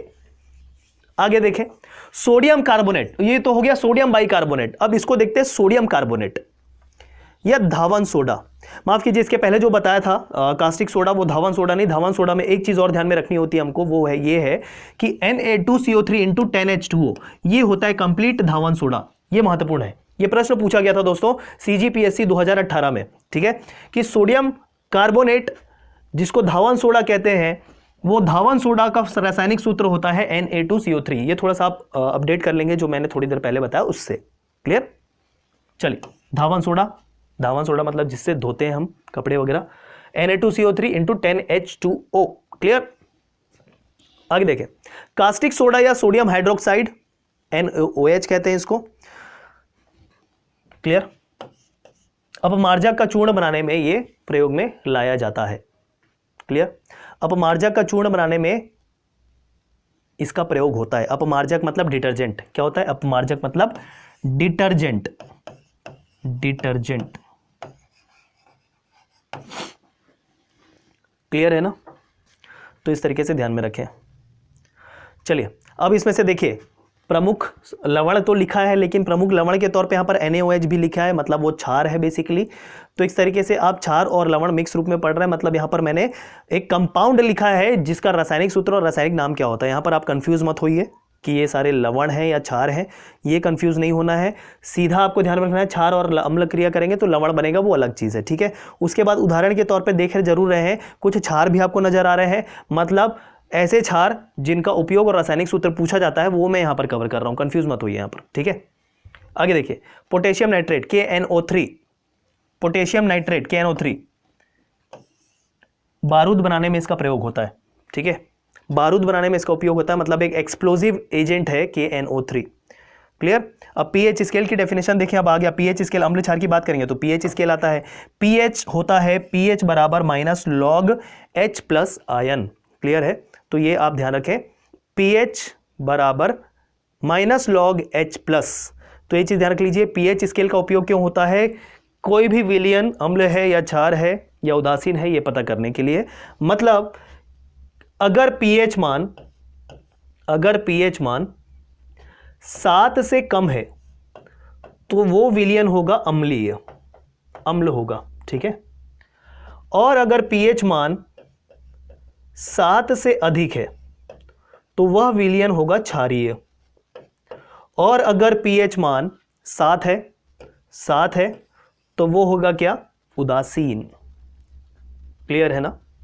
तो ये ध्यान रखेंगे, ये तो पता भी होगा, बस इतना ही इसका उपयोग है। और कौन कौन से विलयन या कौन कौन से पदार्थ क्षारीय होते हैं अम्लीय होते हैं ये प्रश्न पूछता है, जो वो भी मैं कवर किया हूं यहां पर। आगे देखें, ये महत्वपूर्ण है, अब जो बताऊंगा, ये जो बताने वाला हूं ना, ये बहुत ही महत्वपूर्ण होने वाला है। क्या कि कौन सा पदार्थ का पीएच कितना होता है पूछ लिया जाता है। जैसे पूछ लिया जाता है कि खून का पीएच कितना है, जो हमारा लार होता है सलाइवा उसका पीएच कितना होता है, दूध का पीएच कितना होता है, ये सारी चीज़ें पूछ ली जाती है, तो वो मैं यहाँ पर कवर कर रहा हूँ, मोस्ट इंपॉर्टेंट है।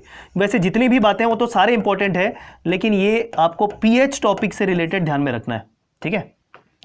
हमारा शरीर 7 से लेकर 7.8 पीएच के बीच में के रेंज में कार्य करता है, मतलब आपका शरीर जो है ना वो एसिडिक नेचर पसंद करता है या बेसिक नेचर पसंद करता है। तो ध्यान रखिए, कभी भी कुछ भी चीज़ हम उपयोग करते हैं तो एसिडिटी या एसिड की मात्रा ज़्यादा ना हो ये कोशिश की जाती है, क्योंकि शरीर जो है वो देखिए 7 से लेकर 7.8 पीएच के बीच में कार्य कर रहा है, मतलब एक तरीके से बेस की तरफ ज़्यादा झुकाव है शरीर का, क्लियर है। अब वो खाने के समय एसिड बनता है वो अलग बात है, जिसका पीएच मान 2 भी होता है, HCl जो प्रोड्यूस होता है ना 2 कुछ होता है वो HCl जो पेट में प्रोड्यूस होता है, वो बात अलग है। खाने के समय हम पाचन क्रिया की बात नहीं कर रहे, लेकिन बाकी ओवरऑल पूरे शरीर की बात करें तो पूरा शरीर 7 से 7.8 पीएच के बीच में कार्य करता है, ये महत्वपूर्ण है, ठीक है। तो ये ध्यान रखें, क्योंकि देखिए आप साबुन के पीछे जनरली आप देखे होंगे, जब साबुन आबुन देखते हैं ना या कोई प्रोडक्ट ऐसा होता है, क्रीम वगैरह हो गया, ऑयल वगैरह हो गया, तो उसमें लिखा रहता है पीएच बैलेंस्ड। कोई अच्छा आप सोप लेंगे तो उसके पीछे लिखा रहता है पीएच बैलेंस्ड है, ये मतलब ज़्यादा एसिडिक नहीं है, सो दैट आपको शरीर को नुकसान ना पहुंचाए, इसी कारण लिखा है पीएच बैलेंस्ड, वो लिखा होता है। तो वही इसी वजह से कि 7 से 7.8 के बीच में शरीर हमारा पीएच होता है। आगे देखें, वर्षा का जो जल होता है ना उसको कब हम एसिड रेन कहेंगे। एसिड रेन का कॉन्सेप्ट हमने सुना, उसका कारण पर्यावरण में भी पढ़ते हैं कि क्या क्या कारण होते हैं उसके, ठीक। अब एसिड रेन किसको कहेंगे, तो एसिड रेन जो रेन हो रही है उसको एसिडिक कब कहेंगे, तो उसका भी पीएच मान हमको देखना पड़ेगा। पीएच अगर 7 से कम होगा, लेकिन कितना कम होगा, तो देखिए उसी का मैं डेफिनेशन दे रहा हूं। वर्षा के जल का पीएच मान अगर 5.6 से कम होता है तब उसे अम्लीय वर्षा कहते हैं। तो ऐसा नहीं कि 7 से कम हो गया मतलब आपका 6.5 हो गया तो वो एसिडिक रेन होगा, ऐसा नहीं है, ठीक है। 5.6 ध्यान में रखना है, 5.6 अगर पीएच से कम है, अगर कोई वर्षा हो रही है उसका जल का पीएच मान, तब वो अम्लीय वर्षा माना जाता है। फिर आगे देखिए, मुंह का पीएच 5.5 से कम होने पर दांतों के क्षय प्रारंभ हो जाते हैं, ठीक है। जब मुंह में ना हमारा जो माउथ है, दांत है, वहां पर अगर पीएच 5.5 से कम होने लग जाता है तो फिर दांत का डीके प्रारंभ हो जाता है, दांत सड़ना शुरू हो जाता है, क्षय होना लग जाता है, ठीक है। तो इस तरीके से ये भी ध्यान में रखेंगे आप। चलिए आगे देखें, रक्त का पीएच मान 7.4 होता है, जो ब्लड होता है हमारा उसका पीएच मान 7.4 होता है, तो हमारा ब्लड जो होता है वो बेसिक होता है नेचर में, ठीक है, क्षारीय होता है। समुद्र जल ऑब्वियसली क्षार है क्योंकि पूरे लवण वगैरह उसमें घुले होते हैं ज़्यादातर, तो 8.4 होता है उसका पीएच मान, ठीक। लार, हमारे मुंह में जो लार होता है, सलाइवा होती है, उसका पीएच मान 6.5। अब यहाँ पर थोड़ी सी कॉन्ट्राडिक्टरी सिचुएशन आ चुकी है। ब्लड वाली जो हम बात करेंगे पीएच का तो 7.4, लार की बात करेंगे तो 6.5। ये आप याद रखना, ठीक है। मतलब रक्त जो होता है बेसिक होता है, हल्का क्षारीय होता है, और लार जो होता है हमारे शरीर में वो थोड़ा सा अम्लीय होता है, ठीक है। 7 से कम मतलब अम्लीय होता है। दूध 6.4, तो एक तरीके से लार 6.5 और दूध 6.4, मतलब दूध भी अम्लीय प्रकृति का होता है, हल्का सा। 6.4 दूध का पीएच मान। क्लियर? तो एक बार फिर से रिपीट करें। और दो ये अल्कोहल होता है, शराब, हमारा नहीं, माफ कीजिए, ठीक है। मतलब जो लोग कंज्यूम करते हैं शराब, उनके लिए मैं ये बात बताना चाहता हूं कि उसका पीएच मान 2.8 होता है, बहुत ही एसिडिक होता है नेचर में। इसी कारण मना किया जाता है कि पूरा वो आगे अंदर जाकर जो पेट होता है उसको पूरा खत्म करने का काम करता है, ठीक है। तो ये था सभी पदार्थों का पीएच मान। आगे देखते हैं विलियन। अब विलियन की परिभाषा देखेंगे।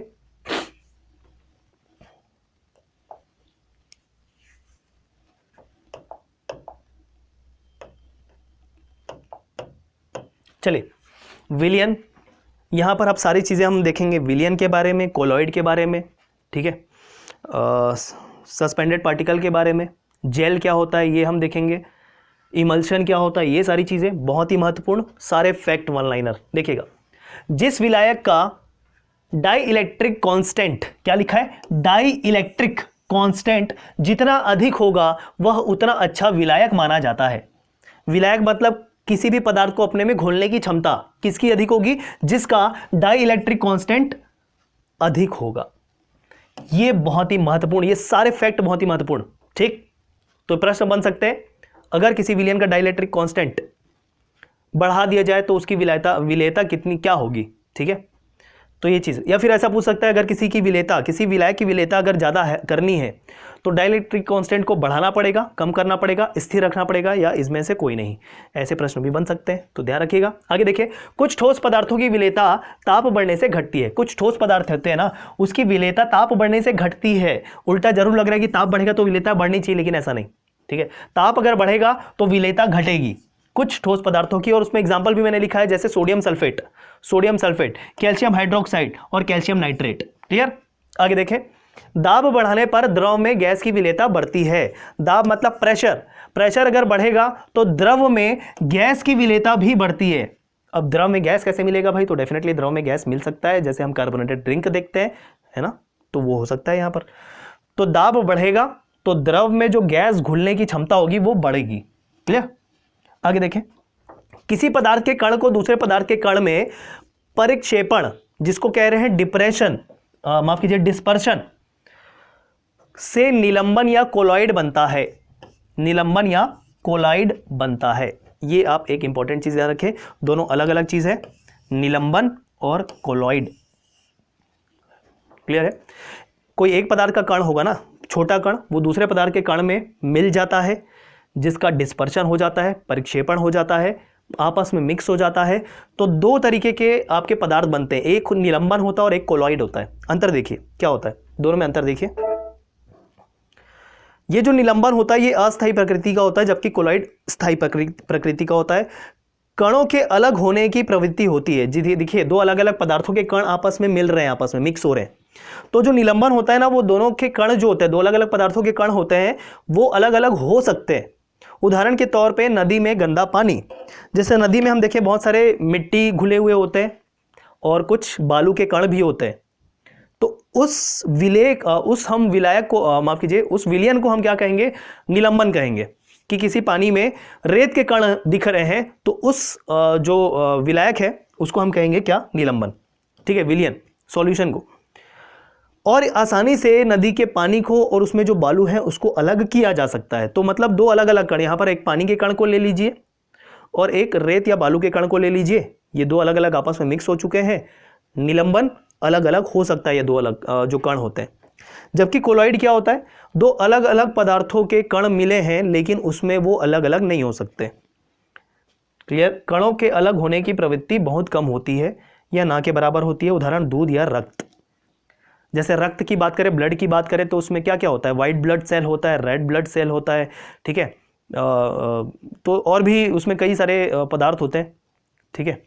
तो वो सारी चीज़ों को अलग करना बहुत ही मुश्किल का काम होता है, तो उसको हम क्या कहते हैं, कोलॉइड कहते हैं। तो रक्त जो है, दूध जो है, वो कोलॉइड का एग्जाम्पल है। किसी जल में घुला हुए बालू का कण जो है वो निलंबन का उदाहरण है।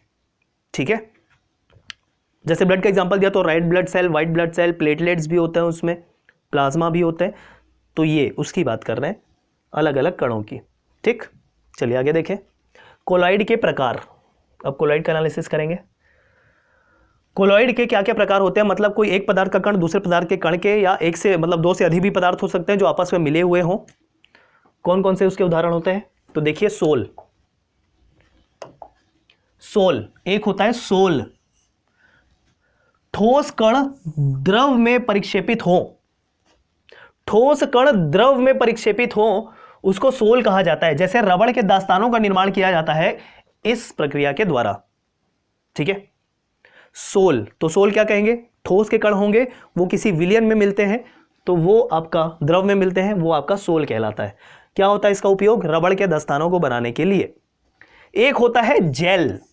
अब जेल से तो सभी वाकिफ होंगे, जेल से तो सभी वाकिफ होंगे, तो इसमें क्या लिखा है, जेल कैसे बनता है, ठोस कण द्रव में समान रूप से परिक्षेपित होते हैं तो उनमें प्रवाहता नहीं होती। ठीक है, मतलब फ्लो नहीं होता, मतलब जेल देखिए थोड़ा सा सेमी सॉलिड फॉर्म में होता है, सेमी सॉलिड फॉर्म में होता है, वो बहता नहीं है जेल। क्लियर है, तो जेल तो हम सभी जानते हैं, क्रीम के फॉर्म में भी कई सारे जेल आपके होते हैं, क्रीम नहीं बोलना चाहिए, जेल ही होते हैं। जैसे एलोवेरा जेल की बात करें तो वो एग्जाम्पल के तौर पे, तो उसमें उतना फ्लो नहीं हो पाता, वो बहता नहीं है। उदाहरण और की बात करें तो जेली आपने खाया होगा, और जिलेटिन भी इसका उदाहरण है। तो कैसे याद रखेंगे, जब ठोस कण द्रव में होते हैं सोल, और ठोस कण द्रव में पूरी तरीके से अच्छे से मिल जाते हैं तो आपका हो जाता है जेल। एक होता है एरोजोल, एक होता है एरोजोल, किसी गैस में द्रव या ठोस के कणों का परिक्षेपण होना, किसी गैस में द्रव या ठोस के कणों का परिक्षेपण होना एरोसोल कहलाता है। जैसे धुआं और कोहरा, धुआं या कोहरा, जैसे वातावरण में हम बात करें तो विभिन्न गैस हैं, अब उसमें या तो ठोस के कण होंगे या तो द्रव के कण होंगे, तो उसके आधार पर देखिए जब परिक्षेपित कण ठोस हो, वातावरण में गैस है उसमें कण जो है वो ठोस मिल गया, बहुत ही छोटे छोटे कण आपके मिल गए, तो वो हो जाता है धुआं, जिसको स्मोक कहते हैं, धुआं। ठीक है, तो धुआं कैसे बनता है, तो फिर से सुन लीजिए, धुआं बनेगा जो वातावरण में उपस्थित गैस है उसमें मिल जाएंगे कण, ठोस कण। अब ठोस कण कहां से हो रहा है, जलने से जो पैदा हो रहा है, बारीक, बहुत ही बारीक, यहां पर साइज बहुत ही कम है, तो वो कण आपके धुआं बना देते हैं। और जब वायुमंडलीय गैस में द्रव के कण मिल जाएं तो उससे कोहरा बनता है। ठीक है, जैसे वाष्प मिल जाते हैं, ठंड के दिनों में आप देख रहे हैं, ठंड का दिन चल रहा है तो कोहरे वाली स्थिति आती है। जो तो द्रव के पार्टिकल्स होते हैं, कण होते हैं, वो जब वायुमंडलीय गैस में मिलते हैं तो कोहरा बनता है। ये अंतर है दोनों में, और इनको कंबाइंड फॉर्म में एरोजोल कहा जाता है, ये ध्यान रखिएगा। जब परिक्षेपण का माध्यम जल, एल्कोहल, बेंजीन से हो तो कोलाइडों को क्रमशः हाइड्रोसोल, एल्कोहल्स और बेंजोसोल कहते हैं। ये एक एक्स्ट्रा लाइन ध्यान में रख लीजिए। ठीक है, क्रमशः देखिए, जल हो पहला, फिर एल्कोहल हो, फिर बेंजीन हो, तो जल के लिए क्या कहेंगे, हाइड्रोसोल। ठीक है, एल्कोहल होगा माध्यम तो उसको एल्कोहल्स, और बेंजीन होगा तो उसको बेंजोसोल। ओके, तो ये मतलब है। अगला बहुत ही महत्वपूर्ण है ये पायस, जिसको कहते हैं इमल्शन। क्या कहते हैं, इमल्शन। जब किसी कोलॉइड में एक द्रव के सारे कण दूसरे द्रव के सारे कणों में परिक्षेपित हो जाते हैं, जब किसी कोलॉइड में एक द्रव के सारे कण दूसरे द्रव के सारे कणों में परिक्षेपित हो जाते हैं, उसको इमल्शन कहते हैं। ठीक है, लेकिन वो आपस में एक चीज लाइन ध्यान में रखनी है कि घुलते नहीं है वो, तो इस कोलॉइड को पायस कहते हैं। लगभग हम कोलॉइड के अंतर्गत इतनी सारी चीजें, इतनी सारी वैरायटी देख रहे हैं, सारे कोलॉइड के अंतर्गत आने वाले, कोलॉइड के प्रकार हैं ये पूरे, सोल भी, जेल भी, एरोसोल भी, अब पायस, ये सारे कोलॉइड के प्रकार हैं। ठीक, कौन किस में घुलेगा तब क्या बनेगा वो बात कर रहे हैं। तो जब किसी कोलॉइड में एक द्रव के सारे कण दूसरे द्रव के सारे कणों के साथ मिक्स हो जाए लेकिन आपस में घुले नहीं, तो इसको कोलॉइड को क्या कहते हैं, पायस कहते हैं, इमल्शन कहते हैं। अब इमल्शन का उदाहरण देख लीजिए, दूध प्राकृतिक एग्जाम्पल है पायस का, पहले भी आपने सुना होगा, बहुत ही महत्वपूर्ण है, याद होना चाहिए था। और जो पेंट होता है ना घर में, जो हम पेंटिंग करते दीवारों की, उसको भी इमल्शन पेंट सुना होगा ना नाम में, एडवर्टाइजमेंट में कई बार, इमल्शन पेंट। ठीक, तो वो होता है। तो तो कृत्रिम एग्जाम्पल है पेंट और प्राकृतिक एग्जाम्पल है दूध। किसका? इमल्शन का, पायस का। ठीक, आगे देखें तो कॉड लिवर ऑयल, साबुन, डिटर्जेंट, ये भी सारे आपके एग्जाम्पल हैं। आगे देखें झाग क्या होता है? झाग, जिसको इंग्लिश में फोम कहते हैं, द्रव में गैस का परिक्षेपण झाग कहलाता है। द्रव में गैस का परिक्षेपण। अब इसके पहले जब एरोसोल देख रहे थे तो गैस में द्रव या ठोस के कण मिलना एरोसोल हो रहा था। अब उल्टा देखिए, द्रव में गैस का परिक्षेपण हो रहा है तो उससे झाग का निर्माण हो रहा है, जिसे फोम कह रहे हैं। आगे अपोहन क्या होता है? अपोहन की प्रक्रिया, जिसको इंग्लिश में डायलिसिस कहते हैं, सभी ने सुना होगा आई होप। डायलिसिस मतलब देखिए, किडनी का कार्य होता है द्रव को शुद्ध करना, माफ कीजिए, रक्त को शुद्ध करना, किडनी का कार्य। और जब किडनी खराब हो जाती है तो फिर यही जो क्रिया है ब्लड की शुद्धिकरण की, रक्त के शुद्धिकरण की प्रक्रिया, वो शरीर नहीं कर पाता क्योंकि किडनी खराब हो चुकी है। तो हमको एक्सटर्नली क्या कराना होता है? डायलिसिस कराना होता है। आपको सुना होगा कई बार कि अगर किसी की किडनी खराब हो गई है तो वो बार बार डायलिसिस कराने के लिए जाता है। मतलब वो एक्सटर्नली खून को उसके शरीर से निकाला जाता है और एक ऐसा माध्यम, ऐसा उपकरण जिसकी मदद से रक्त को शुद्ध किया जाता है, उसको डायलिसिस कहते हैं। ठीक है, तो यही डायलिसिस है। क्या लिखा है? कोलाइडी विलयन को वास्तविक विलयन से पृथक करने की प्रक्रिया। कोलाइडी विलयन को वास्तविक विलयन से पृथक करने की प्रक्रिया अपोहन कहलाती है, डायलिसिस कहलाती है। तो देखिए, ब्लड में बहुत सारी अशुद्धि घुलती है, जो भी हम खाते पीते हैं बहुत सारी अशुद्धि घुल जाती है। इसी अशुद्धि को अलग करना, यही प्रक्रिया कहला रही है कि कोलाइड विलयन को वास्तविक विलयन, वास्तविक विलयन क्या है? ब्लड है। और कोलाइडी विलयन, यहाँ पर जो भी अशुद्धि आ रही है उसके पार्टिकल्स वो मिल जाते हैं, उनको अलग करना होता है। ठीक है, वही डायलिसिस होती है। नेचुरली आपका किडनी ये कार्य करता है, लेकिन किडनी खराब हो जाए तो ये एक्सटर्नली करना पड़ता है हॉस्पिटल जाकर। बहुत ही महंगी प्रक्रिया भी होती है ये डायलिसिस की। क्लियर? तो पूरा शरीर से बाहर निकाल के कोलाइडी विलयन को ब्लड से अलग किया जाता है। ठीक है, यही डायलिसिस है। चलिए एक और लाइन देख लीजिए, बहुत ही महत्वपूर्ण है ये लास्ट लाइन जो लिखी हुई है। वास्तविक विलयन प्रकाश का प्रकीर्णन नहीं करता। प्रकाश का प्रकीर्णन जो है एक अलग कॉन्सेप्ट है फिजिक्स का, जिसको डिस्पर्शन ऑफ लाइट कहते हैं। तो जो वास्तविक विलयन होता है वो प्रकाश का प्रकीर्णन नहीं करता, जबकि कोलॉइडी विलयन जो रहता है वो प्रकाश का प्रकीर्णन करता है। ये आप दिमाग में रख लीजिए ये बात को। ठीक है, चलिए आगे बढ़ते हैं हम लोग। बफर विलयन किसे कहेंगे? तो देख लीजिए यहां पर बफर विलयन का क्या आपका उदाहरण है। बफर विलयन, ठीक है, बफर विलयन, बफर सॉल्यूशन, वह विलयन जो कि अम्ल क्षार की साधारण मात्राओं को अपनी प्रभावी अम्लता या क्षारता में पर्याप्त परिवर्तन किए बिना अवशोषित कर लेता है, वो बफर सॉल्यूशन कहलाता है। मतलब ऐसा कोई विलयन जो अम्ल या क्षार को अवशोषित कर लेगा और उसकी प्रॉपर्टी में कोई चेंजेस नहीं आएंगे, वो बफर सॉल्यूशन होता है। ठीक है, उदाहरण सोडियम एसीटेट, उदाहरण के साथ सारी चीजें बता रहा हूं दोस्तों, और एसिटिक अम्ल का मिश्रण, ये आपका बफर है। फिर इसमें आप कुछ क्षार मिला दें, अम्ल मिला लें, तो इसमें कोई ज्यादा परिवर्तन नहीं होगा। तो डेफिनेशन एक बार फिर से, वह विलयन जो कि अम्ल या क्षार की साधारण मात्राओं को, साधारण मात्रा ना, एकदम से ऐसा नहीं है कि बहुत सारा अम्ल मिला दिया तो परिवर्तन हो गया इसमें, अब देखा तो ऐसा नहीं। साधारण मात्राओं को लेना है और वो अपने में जो भी अम्ल है वो क्षार है। बफर विलयन अम्ली भी हो सकता है, क्षारी भी होता है, जैसे दिखा रहा है यहाँ पर, जो अपनी अम्लता या क्षारिता में पर्याप्त परिवर्तन किए बिना अवशोषित कर लेता है। तो बफर विलयन आपका अम्ली भी हो सकता है, एक कंक्लूजन हम यहाँ पर से ये निकाल रहे हैं, और क्षारी भी हो सकता है, एसिडिक और बेसिक दोनों हो सकता है। बट अगर उसमें और कोई अम्ल या क्षार मिलाएंगे जिसकी साधारण मात्रा हो तो अपने में परिवर्तन नहीं होने देता। उदाहरण सोडियम एसीटेट और एसिटिक एसिड का मिश्रण एक प्रभावी बफर सॉल्यूशन है। क्लियर? जब उसे पानी में विलीन किया जाता है। चलिए आगे देखिए, अपर रूपता, इससे भी प्रश्न बनते हैं। इंग्लिश में कहेंगे एलोट्रोपी। ऐसे पदार्थ जिनके रासायनिक गुण समान होते हैं, रासायनिक गुण समान लेकिन भौतिक गुण भिन्न, उसको हम कहते हैं अपर रूपता। अपरूपता, एलोट्रोपी। ठीक है, और ऐसे पदार्थ जो ये जो आपका लक्षण शो करते हैं, दिखाते दर्शाते हैं, उनको एलोट्रोप्स कहा जाता है। उदाहरण हीरा और ग्रेफाइट, ये तो सबसे अच्छा एग्जाम्पल है। तो कहा जाता है ना कार्बन का अपरूप कौन है, तो हीरा और ग्रेफाइट दोनों होता है। तो उसके रासायनिक गुण तो समान होते हैं दोस्तों, लेकिन भौतिक गुण बिल्कुल अलग होते हैं। ऐसा तो है नहीं कोई आपको हीरा बोल के ग्रेफाइट दे दे तो काम चल जाएगा। क्यों? क्योंकि भौतिक गुण अलग होते हैं, दिखने में बहुत ही अंतर होता है। ठीक, दोनों की स्ट्रेंथ अलग होती है, तो ये सारे भौतिक गुण के अंतर्गत आते हैं। लेकिन रासायनिक गुण सेम रहेगा क्योंकि कार्बन का अपरूप है, दोनों कार्बन से बने हुए। क्लियर? अब यहाँ पर एक लाइन लिखी हुई है, फैक्ट लिखा हुआ है कि हीरे पर रेडियम से निकलने वाली एक्स किरणों के पड़ने पर वह हरा रंग प्रदर्शित करता है। हीरा विद्युत का कुचालक होता है और ग्रेफाइट विद्युत का सुचालक होता है। ये सारे भौतिक गुण हैं, ये जो लिखा है ना, ये सारे फिजिकल प्रॉपर्टी है आपकी, भौतिक गुण है आपके। ये जो नीचे लाइन लिखी हुई है ये भौतिक गुण है। तो ये देखिए अंतर स्पष्ट हो गया यहाँ पर, भौतिक गुण कैसे अंतर होता है। ठीक है, हीरा जो विद्युत का कुचालक, लेकिन ग्रेफाइट विद्युत का सुचालक। ये आपका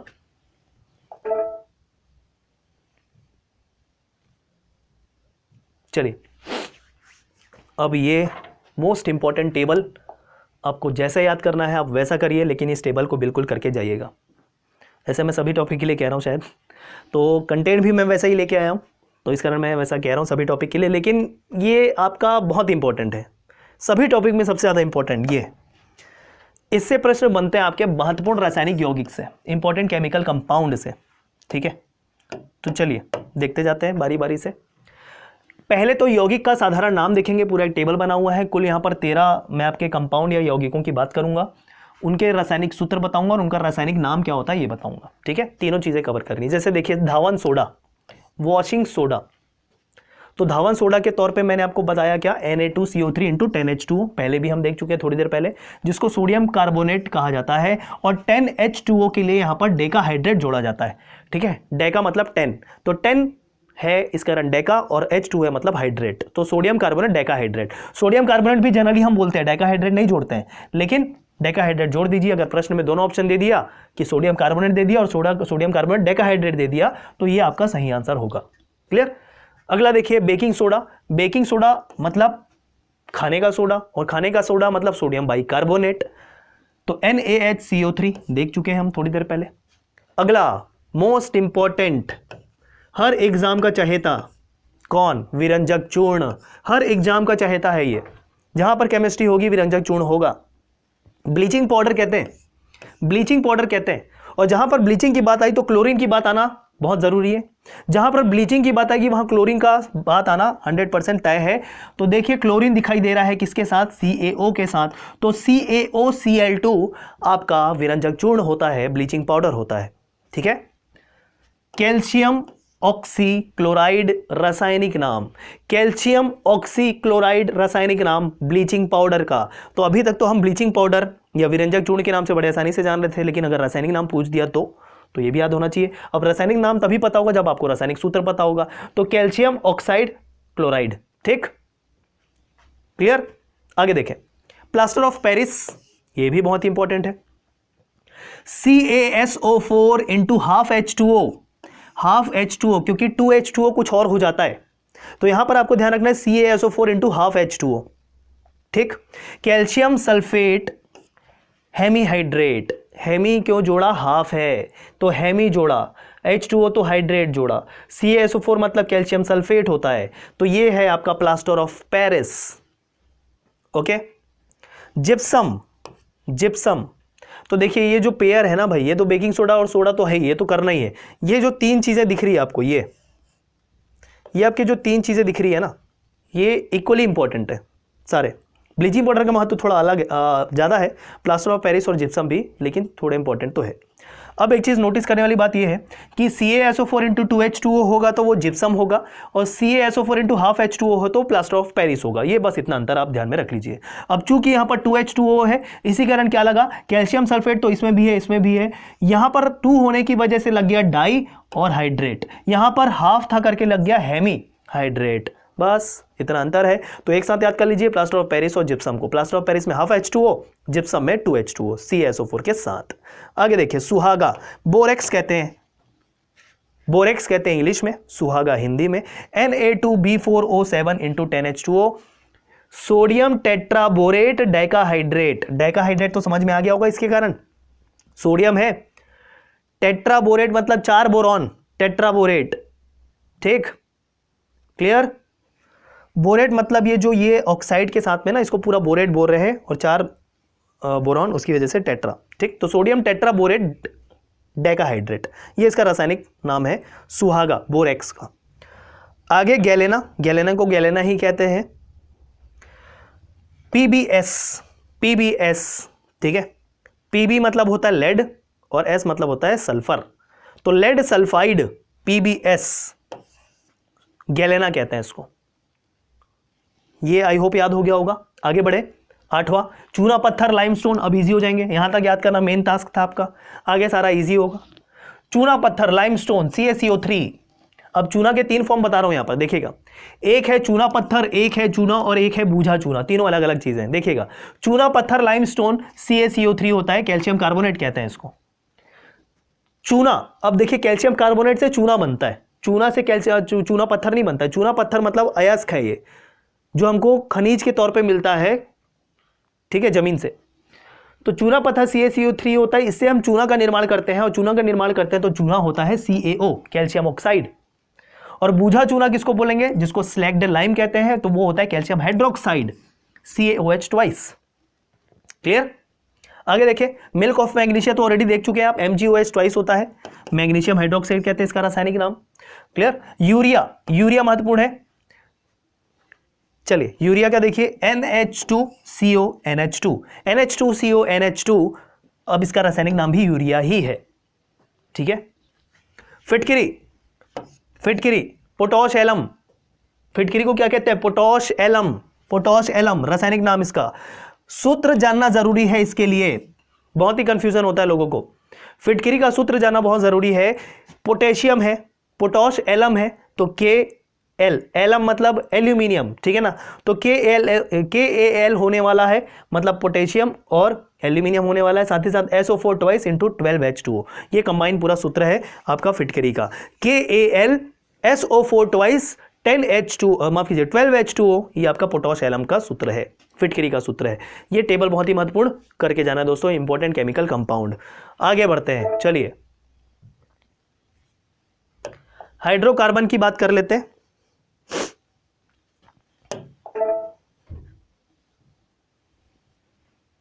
केमिस्ट्री अभी बहुत बची है, जल्दी हम करने की कोशिश करते हैं। चलिए हाइड्रोकार्बन की बात करेंगे, इससे भी कुछ प्रश्न हम एक्सपेक्ट कर सकते हैं। चलिए देखिए, हाइड्रोकार्बन किसको कहेंगे, हाइड्रोकार्बन, हाइड्रोकार्बन, हाइड्रोकार्बन उसको कहते हैं जो प्रकृति में क्रूड ऑयल के तौर पे मिलता है, पेट्रोलियम पदार्थ। हाइड्रोकार्बन के उदाहरण है सबसे अच्छे, तो देखिए प्राकृतिक स्रोत पेट्रोलियम, जिसे अवसादी चट्टानों में संरक्षित किया गया है। किसके द्वारा किया गया है, प्रकृति के द्वारा किया गया है, इंसानों के द्वारा नहीं, ठीक। तो जो पेट्रोलियम पदार्थ होते हैं ना, वो कौन से चट्टानों में पाए जाते हैं, तो ये भी आपका एक फैक्ट है, अवसादी चट्टानों में। तो देखिए कौन कौन से हाइड्रोकार्बन होते हैं, एक होता है संतृप्त हाइड्रोकार्बन,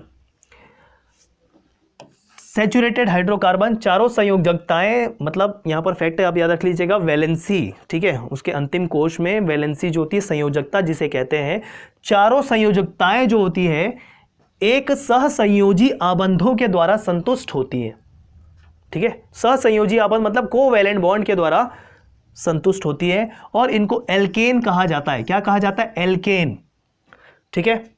एल्केन श्रेणी का सामान्य सूत्र होता है CnH2n2, ये आप ध्यान रखेंगे, CnH2n+2, ये आपका संतृप्त हाइड्रोकार्बन की बात कर रहा हूं, जहां N किसी अणु में उपस्थित परमाणुओं की संख्या को दर्शाता है, कार्बन परमाणुओं की संख्या को दर्शाता है। हाइड्रोकार्बन है, हाइड्रोजन और कार्बन का तो मुख्य यहां पर रोल है।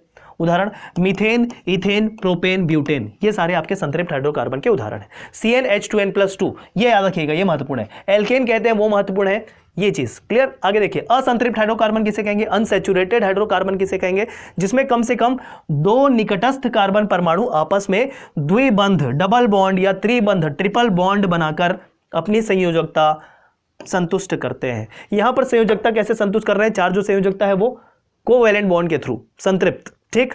और यहां पर डबल बॉन्ड या ट्रिपल बॉन्ड बनाकर अपनी संयोजकता को संतुष्ट कर रहे हैं, वो रहेगा असंतृप्त। क्लियर? चलिए, इसको एल्कीन कहते हैं, जो सैचुरेटेड होगा उसको एल्केन, जो अनसैचुरेटेड होगा उसको एल्कीन। फॉर्मूला होता है CnH2n, जैसे यहां पर CnH2n+2 था, ये सब्सक्रिप्शन में नीचे है ना, ध्यान रखें, और ये CnH2n है। क्लियर? चलिए उदाहरण, अब एल्कीन है ना तो एथीन हो जाएगा, यहां पर ये एल्केन था तो मीथेन, इथेन, ऐसा नाम होगा, नाम पे भी फर्क पड़ता है, ठीक है। C2H4 उदाहरण के तौर पे। चलिए आगे देखें, और ये सारे द्विबंध वाले हैं, ये सारे द्विबंध वाले उदाहरण है, और त्रिबंध वाले उदाहरण एल्काइन कहते हैं उनको, एल्काइन, ठीक है। चलिए, और ये एल्काइन का जो सामान्य सूत्र है वो CnH2n-2 करके आप ध्यान में रखेंगे। उदाहरण के तौर पे इथाइन, द्विबंध वाले एल्कीन और त्रिबंध वाले एल्काइन। क्लियर? तो CnH2n-2 आपका त्रिबंध वाले हो गए और द्विबंध वाले आपके हो गए CnH2n। क्लियर है ना? जैसे दो द्विबंध और त्रिबंध मतलब डबल बॉन्ड और ट्रिपल बॉन्ड देखा था, तो उसके हिसाब से ये पूरा एक्सप्लेनेशन है। आगे देखते हैं, चलिए। थर्मोप्लास्टिक्स, अब प्लास्टिक की बात करेंगे। यहां पर देखिएगा, थर्मोप्लास्टिक किसको कहते हैं? थर्मोप्लास्टिक उदाहरण के साथ बता रहा हूं, यहां पर उदाहरण से ही प्रश्न आते हैं बेसिकली। थर्मोप्लास्टिक उदाहरण के तौर पे polystyrene, polythene, nylon, polyvinyl chloride मतलब PVC, ये सभी थर्मोप्लास्टिक के उदाहरण है। टेफ्लॉन, ठीक, जिन कार्बनिक यौगिकों के अंत में एक द्विबंध रहता है वो थर्मोप्लास्टिक होते हैं, डबल बॉन्ड होता है, ठीक है। अब ये थर्मोप्लास्टिक कैसे आप समझेंगे? थर्मोप्लास्टिक एक प्लास्टिक का वो रहता है जिससे स्विच वगैरह, स्विच बोर्ड वगैरह भी बनते हैं। जब इसको आप मेल्ट करेंगे ना, मतलब पिघलाने की कोशिश करेंगे, तो ये कभी भी पिघलेगा नहीं पूरी तरीके से। ये मतलब ये द्रव फॉर्म में नहीं आएगा, द्रव रूप में आएगा, लिक्विड फॉर्म में नहीं आएगा। क्लियर? तो वो आपके थर्मोप्लास्टिक होते हैं। और थर्मोप्लास्टिक का उदाहरण जानना जरूरी है। पॉलीस्टीरीन बहुत ही महत्वपूर्ण है ये, polystyrene, polythene, nylon, PVC polyvinyl chloride जिसको कहते हैं टेफ्लॉन, ये सभी थर्मोप्लास्टिक के उदाहरण है। Thermosetting, thermosetting bakelite, melamine, bakelite, melamine, ये उदाहरण है, ठीक है। आगे देखिए, बेकेलाइट किसको कहेंगे? यह फिनॉल तथा फॉर्मेल्डिहाइड को सोडियम हाइड्रोक्साइड की उपस्थिति में गर्म करके प्राप्त किया जाता है। अब एक चीज समझिए, इतना जल्दी कॉन्सेप्ट समझने के लिए नहीं है क्योंकि ये पॉलीमर पूरा एक चैप्टर है, तो पॉलीमर को पूरा सैद्धांतिक तौर पे हम बाद में समझेंगे। अभी उतना जानना जरूरी है जितने प्रश्न बन सकते हैं। तो उदाहरण के तौर पे आप दिमाग में रख लीजिए ये सारी चीजें, ठीक है। उपयोग रेडियो टेलीविजन के केस और बाल्टी बनाने के लिए बेकेलाइट का उपयोग किया जाता है। प्राकृतिक रबड़ के बारे में देख लीजिए, ये आइसोप्रोपीन का बहुलक होता है। आइसोप्रोपीन का पॉलीमर होता है आपका प्राकृतिक रबड़, ठीक है। और ये थर्मोप्लास्टिक का उदाहरण है, रबड़ जो है थर्मोप्लास्टिक का उदाहरण है। चलिए, वल्कनीकरण, वल्कनाइजेशन, प्राकृतिक रबड़ को सल्फर के साथ मिलाकर गर्म करने की क्रिया वल्कनीकरण कहलाती है। इंपॉर्टेंट है ये वल्कनीकरण, ठीक है, वल्कनाइजेशन इंपॉर्टेंट है। उपयोग दस्ताना बनाने में, रबड़ बैंड बनाने में इसका प्रयोग होता है, इस प्रक्रिया का प्रयोग होता है। प्राकृतिक रबड़ को सल्फर के साथ मिलाकर गर्म करने की क्रिया, ठीक है, ये आप ध्यान रखेंगे। चलिए आगे देखें।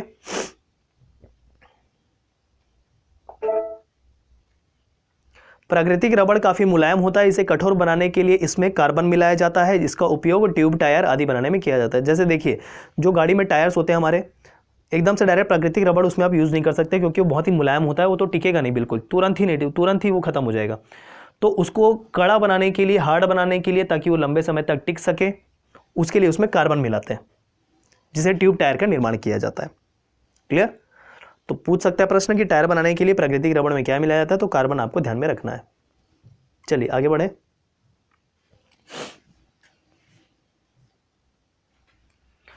नियोप्रीन किसको कहते हैं? तो 2-क्लोरो ब्यूटाडाइन के बहुलीकरण से बनता है यह नियोप्रीन। इसका उपयोग विद्युत रोधी पदार्थ, विद्युत तार बनाने में, कन्वेयर बेल्ट बनाने में, खनिज तेल ले जाने वाली पाइप बनाने में इसका उपयोग किया जाता है, ठीक है। तो यहां पर मैं एक बार फिर से पढ़ देता हूं अगर आपको फॉन्ट थोड़ा सा दिक्कत हो रहा हो। 2-क्लोरोब्यूटाडाइन, 2-क्लोरोब्यूटाडाइन के बहुलीकरण से बन रहा है ये नियोप्रीन। अब नियोप्रीन का उदाहरण बहुत ही महत्वपूर्ण है, तो विद्युत विरोधी पदार्थ मतलब ऐसा पदार्थ जिससे हमको करंट नहीं लगता है। दूसरा, विद्युत तार बनाएंगे। कन्वेयर बेल्ट, कन्वेयर बेल्ट का उपयोग कारखानों में होता है किसी भी सामान को एक जगह से दूसरी जगह पहुंचाने के लिए। जैसे आपको मान लेते हैं रेत हो गया, गिट्टी हो गए, छोटे छोटे पत्थर हो गए, जहां से निकल रहा है उसको काम वाली जगह तक पहुंचाने के लिए कन्वेयर बेल्ट का उपयोग होता है, ठीक है। एक बेल्ट होता है जिसके माध्यम से ऐसा वो बेल्ट घूमता रहता है और वो पदार्थ दूसरी जगह पहुंच जाता है, उसको कन्वेयर बेल्ट कहते हैं। खनिज तेल ले जाने वाले पाइप बनाने के लिए इसका उपयोग होता है, ठीक। अगला देखिए, थाइकॉल। थाइकॉल क्या होता है? इसे डाइक्लोरोइथेन को पॉलीसल्फाइड की प्रतिक्रिया से बनाया जाता है। उपयोग क्या है? खनिज तेल ले जाने वाला पाइप, विलायक जमा करने वाला टैंक, तो थाइकॉल से बनाया जाता है। अगर ये आपको याद होता है तो बिल्कुल याद करके जाइएगा ये सारे एप्लीकेशन, उदाहरण कम से कम याद करिएगा। कैसे प्रिंसिपल है, कैसे बनता है, वो डिटेल केमिस्ट्री के लेक्चर में हम देखेंगे, अभी उसको नहीं कर सकते दोस्तों, अभी फैक्ट हमको करना है। आगे देखिए, थाइकॉल रबर को ऑक्सीजन मुक्त करने वाले रसायनों के साथ मिलाकर रॉकेट ईंधन के रूप में भी प्रयोग किया जाता है। ये महत्वपूर्ण है, ठीक है। रॉकेट ईंधन के रूप में भी थाइकॉल का प्रयोग किया जा रहा है, थाइकॉल रबड़। रासायनिक रेशे, नायलॉन। रासायनिक रेशे के रूप में नायलॉन आपको ध्यान में रखना है, यह एक पॉली एमाइड रेशे का उदाहरण है जिसमें एमाइड समूह, ये सारी बातें तो अभी याद करने से रही है ना। ये सारी बातें थोड़ी सी प्रिंसिपल तौर पे आ जाती है तो याद करने से थोड़ा सा दिक्कत होगा, चाहे तो एक फैक्ट के रूप में आप देख लीजिए इसको। उपयोग क्या है मछली पकड़ने के जाल के रूप में? नायलॉन। नायलॉन तो आप जानते हैं, नायलॉन की रस्सी एक सबसे पहले एक साधारण उदाहरण के तौर पे जो कपड़ा सुखाने के लिए एक रस्सी होती है ना, नायलॉन की रस्सी उसको बोलते हैं। उसके अलावा मछली पकड़ने के जाल के रूप में, ठीक, पैरासूटिक का जो कपड़ा होता है उसमें, टायर, दांत का जो ब्रश होता है, जो ब्रश हम यूज़ करते हैं वो, और पर्वतारोही के लिए जो रस्सी होती है, ये सारे नायलॉन से बनते हैं, है ना। कैसे बनते हैं ये अभी फिलहाल आप ना करें तो भी चलेगा, प्रिंसिपली आपका प्रश्न भी कम बनता है और उतना डिटेल अभी समय है नहीं। चलिए आगे बढ़े। रेयॉन। रेयॉन सेल्यूलोज से बने कृत्रिम रेशे को रेयॉन कहते हैं। उपयोग कपड़ा बनाने के लिए, कालीन बनाने के लिए, जाली बनाने के लिए। रेयॉन नाम याद रख लीजिए। पॉलिएस्टर हाइड्रोक्सिल और कार्बोक्सिलिक समूह को मध्य अभिक्रिया करके परिणाम स्वरूप एस्टर बनाया जाता है। उपयोग कपड़े के रूप में और नौका का जो पाल होता है ना उसके लिए। कार्बन फाइबर, इसका संक्षारण नहीं होता है। उपयोग अंतरिक्ष यान और खेलकूद की सामग्री बनाने के लिए। कार्बन फाइबर संक्षारण मतलब इसमें करोजन नहीं होता है, तो उपयोग कहाँ करेंगे? अंतरिक्ष यान बनाएंगे उसके लिए, खेलकूद की जो सामग्री रहेगी, या जो भी ऐसे पदार्थ होंगे जिसमें हमको संक्षारण या करोजन नहीं चाहिए। अब करोजन तो किसी भी चीज़ में नहीं चाहिए, ऑब्वियस सी बात है, लेकिन कुछ हाई क्वालिटी जो इक्विपमेंट्स होते हैं, प्रोडक्ट्स होते हैं जिसमें जंग लगा मतलब वो पूरी तरीके से खराब, उसको उपयोग किया नहीं जा सकता, तो वैसे पदार्थों में की बात कर रहे हैं कार्बन फाइबर के उपयोग को लेकर। आगे बढ़ते हैं। अब ईंधन, ये थोड़ा सा महत्वपूर्ण है, इसको थोड़ा सा देखते हैं ठीक से। चलिए, सभी ईंधनों में हाइड्रोजन का ऊष्मीय मान सबसे अधिक होता है। कैलोरीफिक वैल्यू, ऊष्मीय मान मतलब कैलोरीफिक वैल्यू। कैलोरीफिक वैल्यू, किसी भी ईंधन को ना कैलोरीफिक वैल्यू से जज किया जाता है। जिस भी ईंधन का कैलोरीफिक वैल्यू जितना अधिक होगा वो उतनी अधिक ज्वलनशीलता से जलेगा, मतलब वो उतना खतरनाक होगा। एक चीज ध्यान रखिए। तो यहां पर कह रहे हैं हाइड्रोजन सबसे अधिक कैलोरीफिक वाला ईंधन है ना, सबसे खतरनाक माना जाता है हैंडल भी करने के लिए, अगर ईंधन के रूप में प्रयोग किया जा रहा है। तो इसी कारण सबसे खतरनाक, अगर हम बम की बात करें तो कौन सा बम हो सकता है? वो कोई न्यूक्लियर बम नहीं हो सकता, वो हाइड्रोजन बम हो सकता है सबसे ज़्यादा खतरनाक, क्योंकि यहाँ पर की जो हाइड्रोजन की ज्वलन क्षमता है, कैलोरीफिक वैल्यू वह सबसे अधिक होती है सभी के बीच में। क्लियर? रॉकेट के ईंधन के रूप में प्रयोग किया जाता है हाइड्रोजन का ईंधन के रूप में। अब देखिए, अब एक लाइन अलग से ये ध्यान रखिएगा, ये प्रश्न बहुत ही महत्वपूर्ण है। अपस्फोटरोधी यौगिक टेट्राएथिलेड टेल को मिलाया जाता है एंटी नॉकिंग कंपाउंड के रूप में पेट्रोल या डीजल में। ठीक है, ऑक्टेन संख्या के द्वारा व्यक्त किया जाता है। ऑक्टेन संख्या जितनी अधिक होगी नॉकिंग उतना अधिक होगा, मतलब हमको कोशिश करना है ऐसा पदार्थ जिसका ऑक्टेन नंबर कम हो, और ऑक्टेन नंबर अगर कम होगा तो नॉकिंग भी कम होगी। अब ये नॉकिंग है क्या, जिसको कह रहे हैं अपस्फोटन। मतलब जैसे देखिए, पेट्रोल होता है गाड़ी में, पेट्रोल जलता है इंजन में, और पेट्रोल के जलने से ही इंजन गाड़ी का चलता है। तो जब ये पेट्रोल के दहन की प्रक्रिया होती है इंजन के अंतर्गत, तो वो एक तरीके से जो उसके जलने की प्रक्रिया होती है उस समय एक एडिशनल नॉइस कहना चाहिए, वॉइस नहीं नॉइस, ठीक है, एक ध्वनि उत्पन्न होती है इंजन में अलग प्रकार की, उसको नॉकिंग कहा जाता है। ठीक, ये एक तरीके से पेट्रोल के इनकम्प्लीट कंबशन की वजह से होता है। पूर्ण तरीके से जब पेट्रोल नहीं जल पाता उसकी वजह से ये ध्वनि पैदा होती है इंजन के अंतर्गत। तो इस नॉकिंग को इंजन के लिए नुकसानदायक है। इसको कम करने के लिए पेट्रोल में क्या मिलाया जाना चाहिए? तो अपस्फोटरोधी यौगिक के रूप में टेट्राएथिलेड मिलाया जाता है पेट्रोल में। ठीक है, तो टेट्राएथिलेड मतलब टेट्रा से हो गया टी, टेट्रा से हो गया टी, एथिल से हो गया ई, और लेड से हो गया एल। तो टेल मिलाना है मतलब तेल मिलाना है, ऐसा आप याद रख लीजिए। पेट्रोल में क्या मिलाना है? और तेल मिलाना है। तेल से मतलब टेट्राएथिलेड, तो नॉकिंग नहीं होगी फिर उसमें। ऑक्टेन संख्या से दर्शाया जाता है, यह भी महत्वपूर्ण पूछा जा चुका है प्रश्न बहुत बार, ठीक है ना। तो ऑक्टेन नंबर अगर ज्यादा होगा किसी भी मतलब बोल सकते हैं पेट्रोल का, तो नॉकिंग ज्यादा होगी। तो ऑक्टेन संख्या कम करने के लिए ना ये मिलाया जाता है। क्लियर? आगे देखिए, कोयला भी ईंधन के रूप में प्रयोग करते हैं। तो कोयला के यहां से प्रकार से प्रश्न बन सकते हैं। एक होता है पीट, एक होता है लिग्नाइट, एक होता है बिटुमिनस, और सबसे अच्छा क्वालिटी का होता है एंथ्रासाइट। यहां पर क्वालिटी के बढ़ते क्रम में लिखा गया है। सबसे खराब बोल सकते हैं पीट, उसके बाद लिग्नाइट, फिर बिटुमिनस, फिर एंथ्रासाइट। कार्बन की मात्रा जितनी अधिक होगी किसी कोयले में वो उतना अच्छा माना जाता है। तो देखिए जो पीट होता है उसमें 50 से 60% बस कार्बन होता है, निम्न कोटि का होता है और जलने में राख और धुआं बहुत ही पैदा करता है ये, मतलब इंडस्ट्रियल पर्पज से तो काम नहीं आने वाला। अगला होता है लिग्नाइट, कार्बन की मात्रा थोड़ी अधिक होती है 65 से 70%, जल वाष्प की मतलब वेपर की मात्रा इसमें अधिक होती है। उसके बाद होगा बिटुमिनस, कार्बन की मात्रा 70 से 85% तक घरों में उपयोग किया जाता है इस बिटुमिनस कोयले का। और छत्तीसगढ़ में जो अधिकांश कोयले पाए जाते हैं वो बिटुमिनस प्रकार के ही हैं, ठीक है। छत्तीसगढ़ में पाए जाने वाले जो कोयले हैं वो बिटुमिनस प्रकार के ही हैं। और भारत में भी एक तरीके से कहना चाहिए तो बिटुमिनस प्रकार का कोल ही पाया जाता है, एकदम प्योर कोल बहुत ही कम जगह पाया जाता है। और सबसे अच्छा क्वालिटी का जो कोयला होता है उसको एंथ्रासाइट कहा जाता है। कार्बन की मात्रा होगी 85% से अधिक, उच्चतम कोटि का कोयला, और इसका उपयोग इंडस्ट्रियल पर्पस के लिए किया जा सकता है, ठीक है। चलिए आगे बढ़े।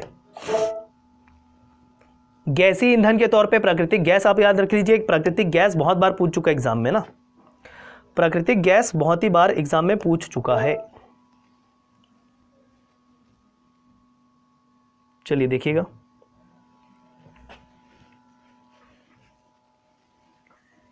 प्राकृतिक गैस कहां से प्राप्त होता है, तो पेट्रोलियम कुओं से प्राप्त होता है। 95% इसमें हाइड्रोकार्बन होते हैं जिसमें 80% मीथेन होता है। तो 80% मीथेन, मुख्य घटक प्राकृतिक गैस का क्या होता है, मीथेन होता है, ये आप ध्यान रखें। घरों में द्रवित प्राकृतिक गैस का उपयोग किया जाता है जिसको हम एलपीजी कहते हैं। जो हमारा एलपीजी सिलेंडर होता है ना उसमें द्रवित प्राकृतिक गैस होता है, एलपीजी, क्लियर। ब्यूटेन और प्रोपेन का मिश्रण होता है जिसे उच्च दाब पर द्रवित किया जाता है सिलेंडर को भरने के लिए, उच्च दाब पर लिक्विफाइड किया जाता है इसको, ब्यूटेन और प्रोपेन को। इसमें सल्फर के यौगिक मिथाइल मरकप्टेन मिलाया जाता है। देखिए जो एलपीजी गैस होता है ना उसमें अगर मान लो लीकेज की समस्या है, तो लीकेज की समस्या अगर है तो घर वो कैसे पता चलेगा कि लीकेज हो रहा है और इससे दुर्घटना होने की भी संभावना है। तो उसमें क्या किया जाता है, एक यौगिक मिलाया जाता है जिससे अगर लीकेज हो तो उसकी गंध आ जाए और गंध से पता लग जाए कि लीकेज हो रहा है। तो इंटेंशनली वो गंध पैदा किया जाता है एलपीजी सिलेंडर में, क्या मिलाकर, मिथाइल मरकप्टेन मिलाकर। मिथाइल मरकप्टेन मिलाकर वो गंध पैदा किया जाता है जिससे रिसाव अगर हो तो उसका पता कर सके उसको सूंघ कर। समझ में आया। तो ये पर्पस होता है उसको मिलाने का, मिथाइल मरकप्टेन को मिलाने का एलपीजी में, क्लियर। अब देखिए जब अगर प्राकृतिक गैस की बात करेंगे तो उसमें मुख्य घटक 80% मीथेन होता है, लेकिन अगर मीथेन ऑप्शन में नहीं है तो फिर आपको ब्यूटेन और प्रोपेन देखना पड़ेगा ऑप्शन में, क्लियर है ना। आगे देखें, प्रोड्यूसर गैस की बात कर लेते हैं। प्रोड्यूसर गैस भी पूछ चुका एग्जाम में आपका, ये भी सारे एग्जाम में पूछे हुए चीजें हैं ना। प्रोड्यूसर गैस क्या क्या होता है इसमें, nitrogen, carbon monoxide, carbon dioxide, N2 + CO + CO2 कैसे मिलता है, अगर लाल कोयले पे वायु प्रवाहित की जाए ना तो फिर प्रोड्यूसर गैस प्राप्त होता है आपको। इसमें कार्बन मोनोऑक्साइड ईंधन का काम करता है। ये सब हम प्रोड्यूसर गैस तब पढ़ते हैं जब हम कोयले के निर्माण की प्रक्रिया या फिर हम कहना चाहिए लोहे के निर्माण की प्रक्रिया पढ़ते हैं, तो ये सारी चीज़ें हमको देखने को मिलती है, ठीक। लेकिन आप डायरेक्ट यहाँ पर देख लीजिए, इसमें 70% नाइट्रोजन, जैसे कि मैंने कहा नाइट्रोजन होगा, कार्बन मोनोऑक्साइड होगा, कार्बन डाइऑक्साइड। तो कितनी मात्रा में, सबसे अधिक होगा नाइट्रोजन, फिर 25% कार्बन मोनोऑक्साइड और 4% कार्बन डाइऑक्साइड। ये सबकी मात्रा भी है इसमें। उपयोग कांच और इस्पात उद्योग में, जैसा कि मैंने कहा आयरन बनाने की प्रक्रिया जब आप देखेंगे ना तो ये आपको प्रोड्यूसर गैस देखने को मिलता है। साथ ही साथ कांच का भी निर्माण करने में इसका उपयोग होता है। आगे देखिए, जल गैस, वाटर गैस, महत्वपूर्ण प्रश्न पूछा गया था, जल गैस क्या होता है सूत्र के साथ। सीजीपीएससी ही की प्रारंभिक परीक्षा की बात कर रहा हूं मैं। H2CO CO2 water gas, hydrogen इसमें 49%, कार्बन मोनोऑक्साइड 45% तथा कार्बन डाइऑक्साइड 4.5% होता है, ठीक। आगे देखें, उपयोग हाइड्रोजन अल्कोहल के निर्माण में अपचायक के रूप में, ऑक्सीडाइजिंग माफ कीजिए रिड्यूसिंग एजेंट के रूप में, अपचायक मतलब रिड्यूसिंग एजेंट। आगे देखें, कोल गैस, कोल गैस क्या होता है, यह कोयले का भंजक आसवन डिस्ट्रक्टिव डिस्टिलेशन के मेथड से बनाया जाता है। कोल गैस, कोल गैस में क्या होता है, हाइड्रोजन होता है, मीथेन होता है, कार्बन मोनोऑक्साइड होता है और कार्बन डाइऑक्साइड होता है, साथ ही साथ हाइड्रोकार्बन्स भी होते हैं। तो इतनी सारी चीजें, हाइड्रोजन, मीथेन, अब मीथेन बोला तो हाइड्रोकार्बन तो होगा, कार्बन मोनोऑक्साइड, कार्बन डाइऑक्साइड, इतने सारे, ये सारे कोल गैस होते हैं। वायु के साथ विस्फोटक मिश्रण बनाता है, ये खतरनाक होता है ये, ठीक है। वायु के साथ अगर कांटेक्ट में आ गया ना तो ये ब्लास्ट हो सकता है, विस्फोट हो सकता है इसका।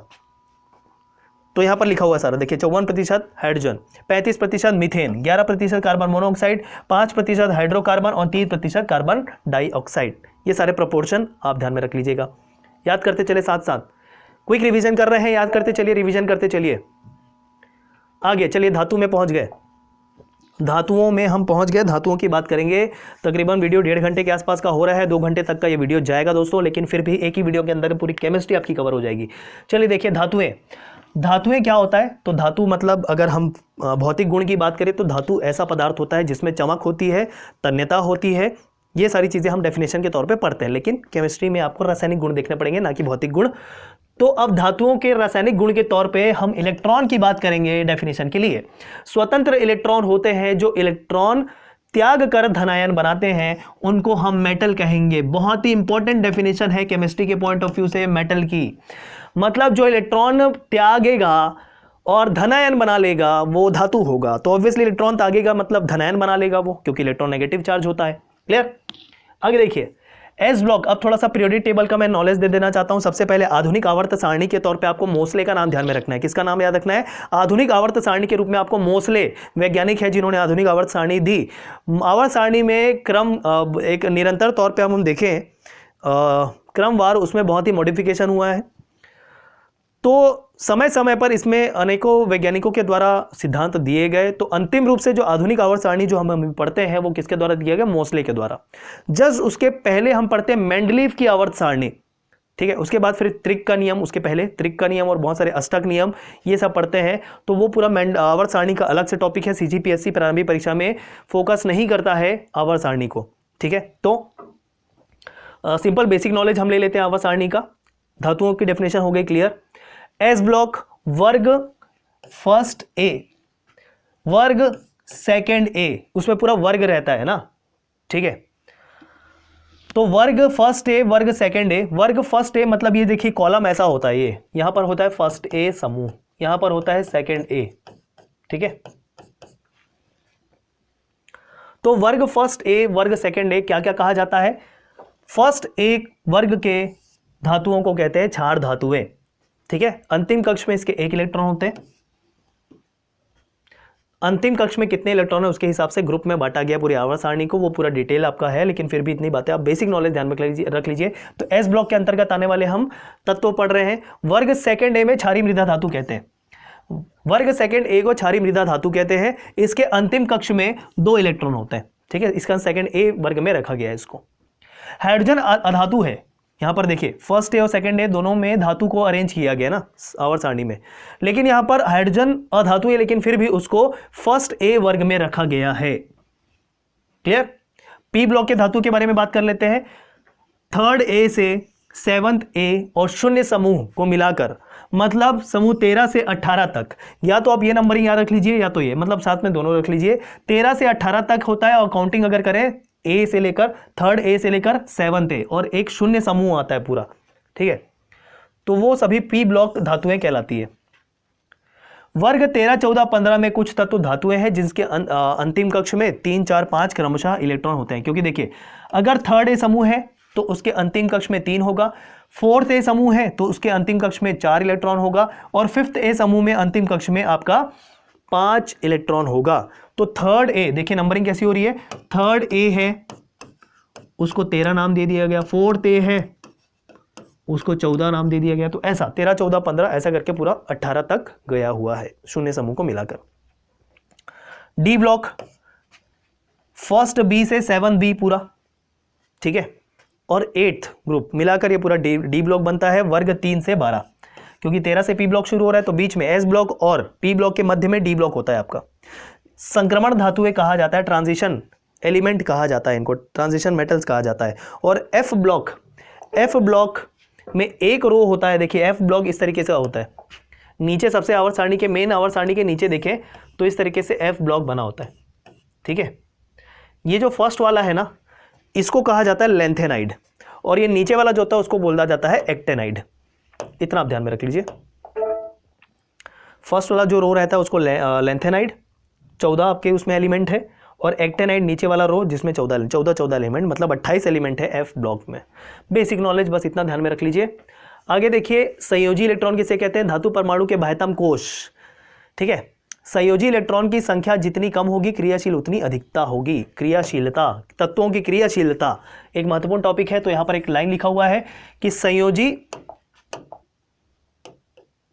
इलेक्ट्रॉन की संख्या, मतलब संयोजी इलेक्ट्रॉन किसको कह रहे हैं वो भी ब्रैकेट में लिखा है। धातु परमाणु के बाह्यतम कोश में, ठीक है, धातु परमाणु के बाह्यतम कोश में इलेक्ट्रॉनों की संख्या को संयोजी इलेक्ट्रॉन कहा जा रहा है। वो जितना अधिक होगा ना, माफ कीजिए, जितना कम होगा क्रियाशीलता उतनी अधिक होगी किसी भी एलिमेंट की। सामान्य ताप पर मरकरी और सीजियम धातु द्रव अवस्था में होते हैं। सारे फैक्ट वन लाइनर कवर कर रहा हूं, किसी के साथ रिलेशन हो सकता है ना हो, लेकिन याद करते चलिए।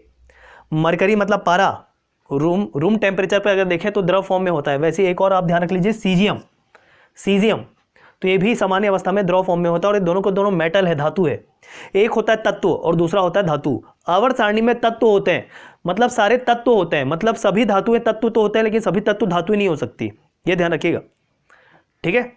तो तत्व में कौन कौन शामिल होता है? तत्व में धातु होते हैं, अधातु होते हैं, ठीक।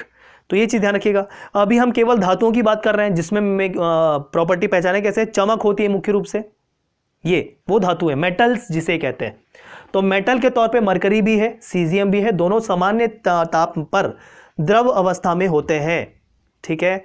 आगे देखिए, जलीय विलयन में धातुएं सहजता से इलेक्ट्रॉन त्याग कर धनायन बनाते हैं। जैसे हमने शुरू में ही डेफिनेशन देख लिया था धातुओं का। इलेक्ट्रॉन धनी प्रकृति के होते हैं, अतः ये इलेक्ट्रॉन धनी प्रकृति के होते हैं। जैसे हम बात करें सोडियम, तो सोडियम अब क्या करेगा, इलेक्ट्रॉन त्यागेगा और Na+ आयन बना लेगा। वैसे ही मैग्नीशियम Mg2+ बना लेगा, एल्यूमिनियम Al3+ बना लेगा। ये जो आपका ये 1+ बनाएगा या 2+ बनाएगा या 3+ बनाएगा, किस पे निर्भर करता है? संयोजकता पर निर्भर करता है। दोस्तों ध्यान रखिएगा, केमिस्ट्री के विषय जब मैंने पढ़ाए हैं उसमें डिटेल में सारी चीजें बताई है संयोजकता के बारे में। कोई Na+ मतलब कोई 1 इलेक्ट्रॉन त्यागेगा या 2 इलेक्ट्रॉन त्यागेगा या 3 इलेक्ट्रॉन त्यागेगा, ये उसकी वैलेंसी संयोजकता पर निर्भर करती है। आगे देखें, सबसे अधिक पाया जाने वाला आयरन ओर हेमेटाइट होता है। अब यहां पर प्रश्न पूछ लिया गया था एक बार प्रारंभिक परीक्षा में कि सबसे शुद्ध प्रकार का जो आयरन ओर होता है, ठीक है, आयरन ओर होता है वो कौन सा होता है। अब आयरन ओर को हिंदी में क्या कहते हैं ध्यान में नहीं आ रहा है मुझे, ठीक है। आयरन ओर मतलब आयरन, देखिए सबसे पहले आयरन मतलब होता है लोहा। लोहा मतलब जो हम उपयोग में लाते हैं वो तो शुरू में तो वो वैसे ही रहता नहीं है, उसको हमको खनिज के रूप में प्राप्त करना होता है, ठीक है, पत्थरों से, चट्टानों से। तो जो चट्टानों से, पत्थरों से रॉ फॉर्म में प्रकृति से प्राप्त होता है उसको ओर कहा जाता है, ठीक है। तो हिंदी में क्या कहते हैं ध्यान में नहीं आ रहा है मुझे, जब आएगा तो मैं आपको बताऊंगा। तो ध्यान रखिए, सबसे पहले सबसे अधिक जो पाया जाता है ना वो आयरन ओर जो सबसे अधिक पाया जाता है वो आपका हेमेटाइट होता है, हेमेटाइट, ठीक है। लेकिन जो सबसे शुद्ध प्रकार का आयरन ओर होता है वो होता है मैग्नेटाइट, मैग्नेटाइट, ठीक है, सबसे शुद्ध मैग्नेटाइट। ये आप अंतर स्पष्ट कीजिए। हेमेटाइट का फॉर्मूला Fe2O3, मैग्नेटाइट का फॉर्मूला Fe3O4। सबसे अधिक पाया जाने वाला हेमेटाइट, सबसे शुद्ध प्रकार का मैग्नेटाइट। क्लियर है क्या? ये प्रश्न पूछ लिया गया था कि सबसे शुद्ध प्रकार का ओर कौन सा होता है। और FeO को क्या कहते हैं? फेरस ऑक्साइड कहते हैं, FeO, ठीक है। चलिए आगे देखिए, purest form of iron is wrought iron. अब मैंने क्या बोला, जो सबसे शुद्ध आयरन ओर होता है, जो सबसे शुद्ध आयरन ओर होता है वो मैग्नेटाइट होता है। मतलब जो प्रकृति से मिल रहा है, पत्थरों से मिल रहा है, वो सबसे शुद्ध प्रकार का कौन सा होता है? मैग्नेटाइट। तो ये जो भी है ना आपके, मैग्नेटाइट हो गया, हेमेटाइट हो गया, FeO मतलब फेरस ऑक्साइड हो गया, ये प्रकृति से मिलने वाले सारे आयरन ओर है। आयरन ओर है मतलब खनिज है। उसको जब प्योरीफाई करेंगे तो फिर हमको शुद्ध लोहा प्राप्त होगा। तो शुद्ध लोहे में कार्बन की मात्रा कम है या ज्यादा है, उसके आधार पर फिर उसका क्लासिफिकेशन और होता है। जैसे mild steel, low carbon steel, ठीक है। उसके बाद आपका कास्ट आयरन, ठीक है, जिसे ढलवा लोहा कहा जाता है, वो जब आयरन मिल जाता है, जब हम लोग ओर से शुद्धिकरण कर लेते हैं, वो अलग क्लासिफिकेशन है, वो कार्बन की मात्रा के आधार पर होता है। तो यहीं पर ये क्या लिखा हुआ है, प्योरेस्ट फॉर्म ऑफ आयरन, मतलब जब हमने आयरन ओर का शुद्धिकरण कर लिया तो जो आयरन मिला उसकी बात कर रहे हैं, तो उसमें सबसे शुद्ध होता है व्रॉट आयरन। क्यों? क्योंकि इसमें कार्बन की मात्रा बहुत कम होती है, 0.12 से 0.25% कार्बन, बस। ये क्लियर है? तो ये मैंने कहा कार्बन के हिसाब से देखो, जितना ज़्यादा कार्बन होगा उतनी ज़्यादा उसकी कठोरता बढ़ती है। सबसे अधिक कार्बन होता है ढलवा लोहे में, कास्ट आयरन में, ठीक है ना।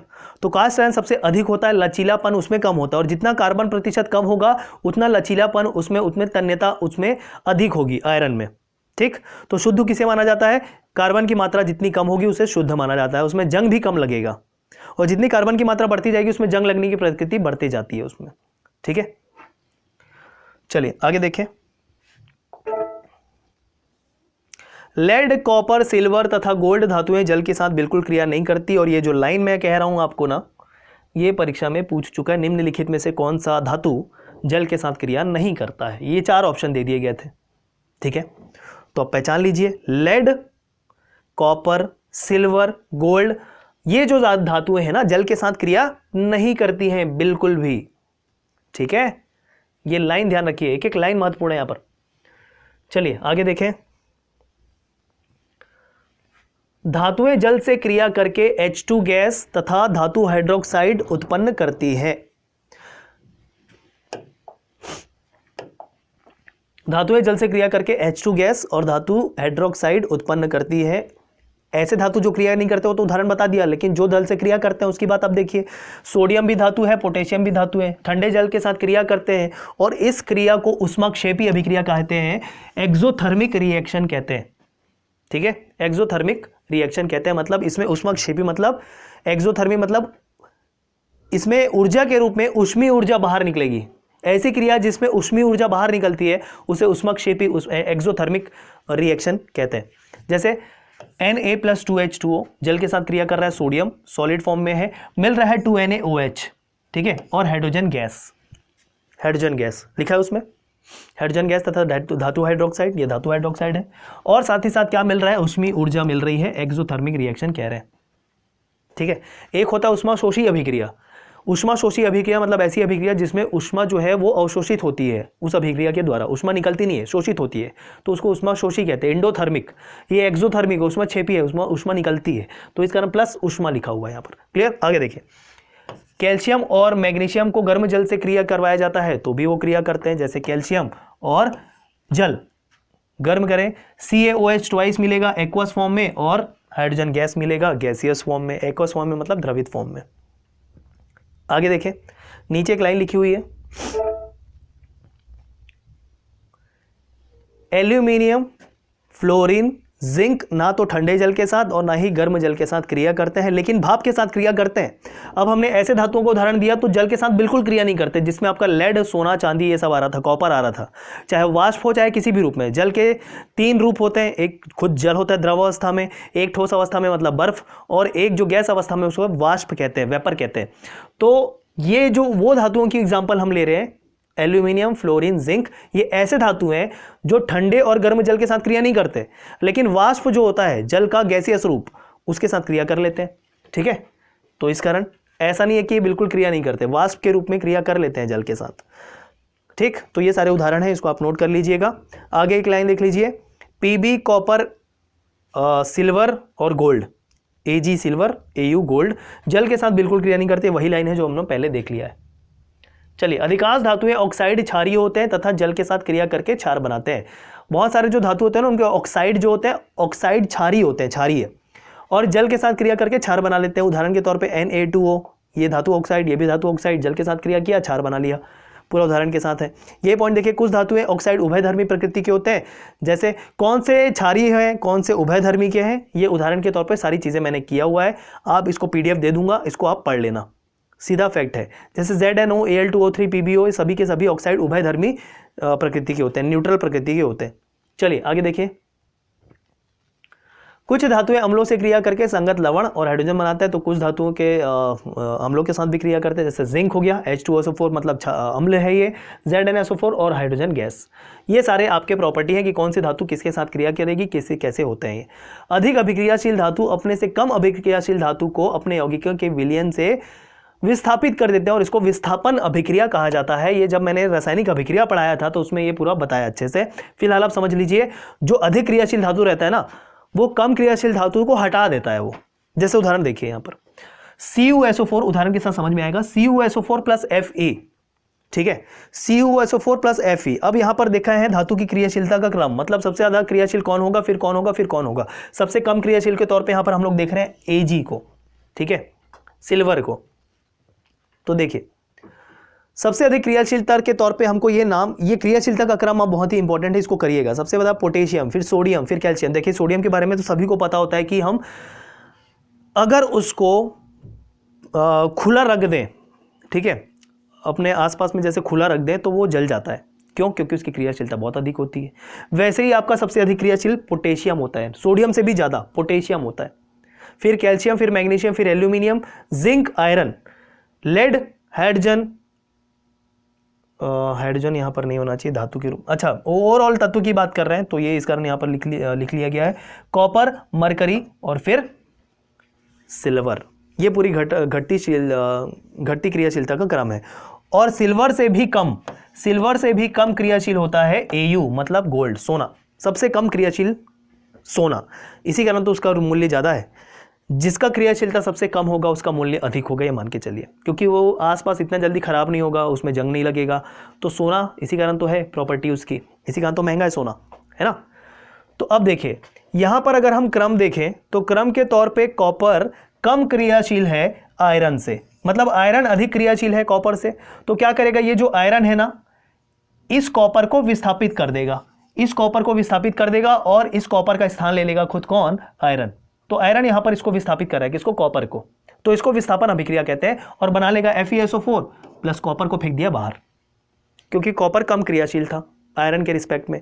तो ये हमेशा हर उन यौगिकों के लिए होगा या तत्वों के लिए होगा जो कंपैरिजन में एक दूसरे से कम क्रियाशील या अधिक क्रियाशील है। अधिक क्रियाशील कम क्रियाशील को विस्थापित कर देता है, बाहर कर देता है उसके यौगिकों से। क्लियर? और ये क्रियाशीलता का क्रम आपको ध्यान में रखना है। आगे बढ़े।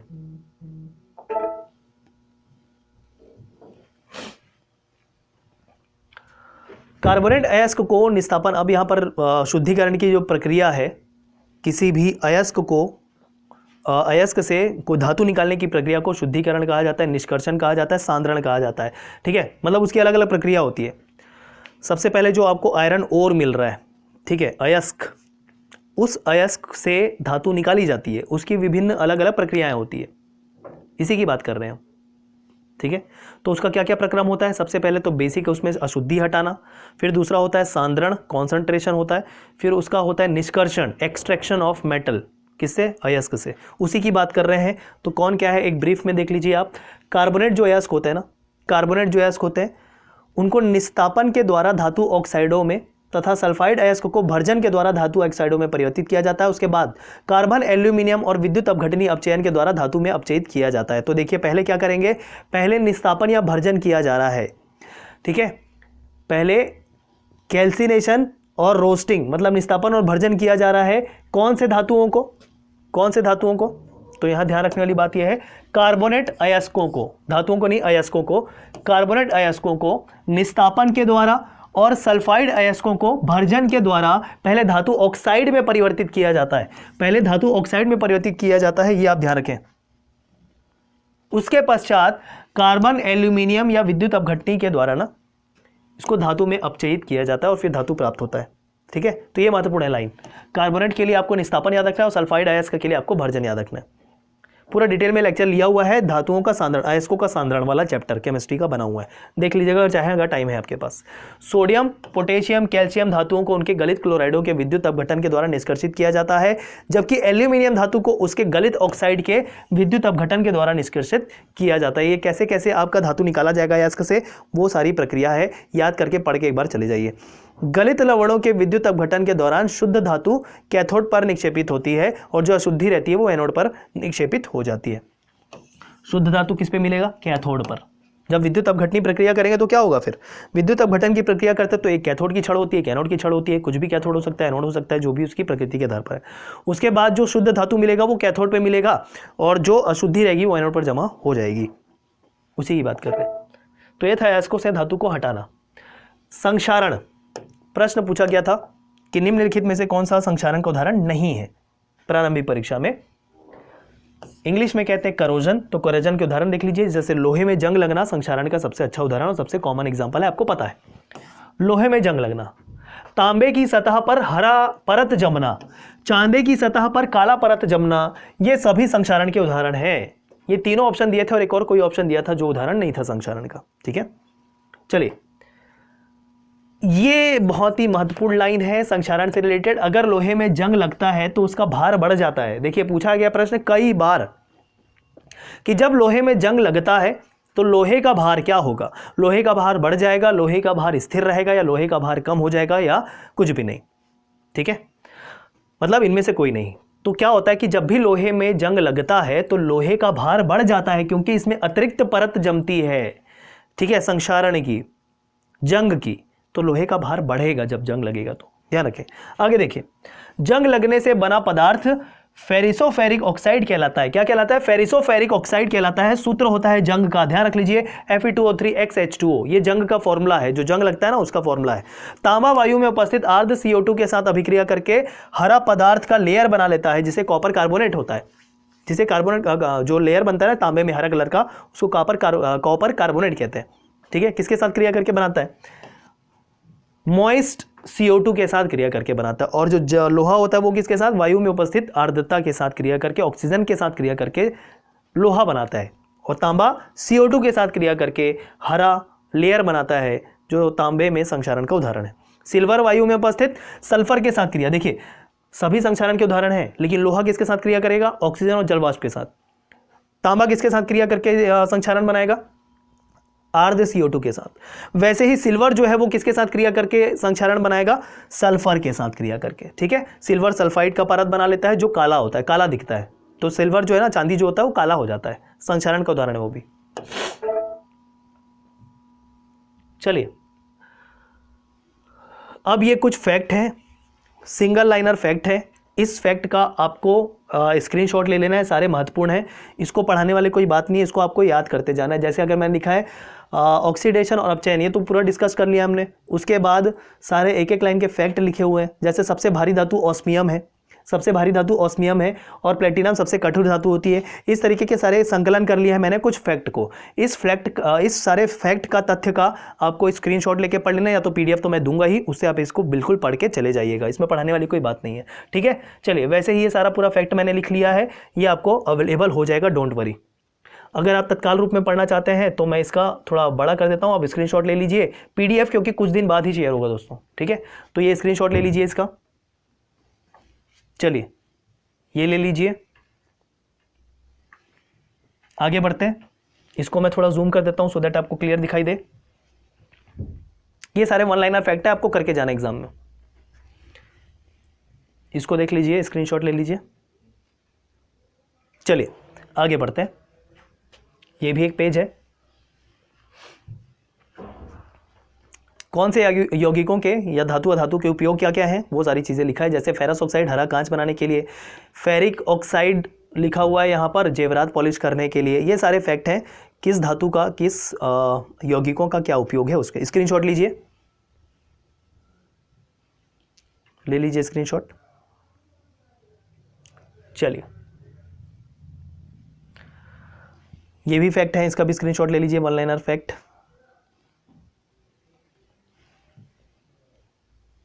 चलिए ये देख लेते हैं, थोड़ा सा डिस्कस कर लेते हैं, ये महत्वपूर्ण है। अभी फिलहाल इस PDF का आखिरी पेज है, ये महत्वपूर्ण है। ये देखिएगा क्या लिखा है इसमें, खनिज अयस्क धातु कर्म, मिनरल ओर्स और मेटलर्जी।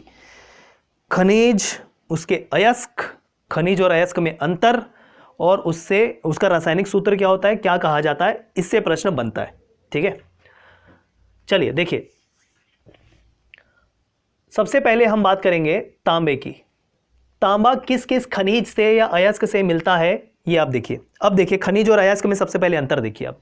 खनिज और अयस्क कई लोग एक ही मानते हैं, लेकिन एकदम से एक नहीं होता, अलग अलग होता है। किसको अयस्क कहेंगे, किसको खनिज कहेंगे। खनिज हर उस बोलना चाहिए पदार्थ को कहेंगे जो प्रकृति से मिल रहा है, चट्टानों से मिल रहा है, जमीन से मिल रहा है, खोद कर जो निकाला जा रहा है, अयस्क, जिसमें उस धातु की उपस्थिति होती है।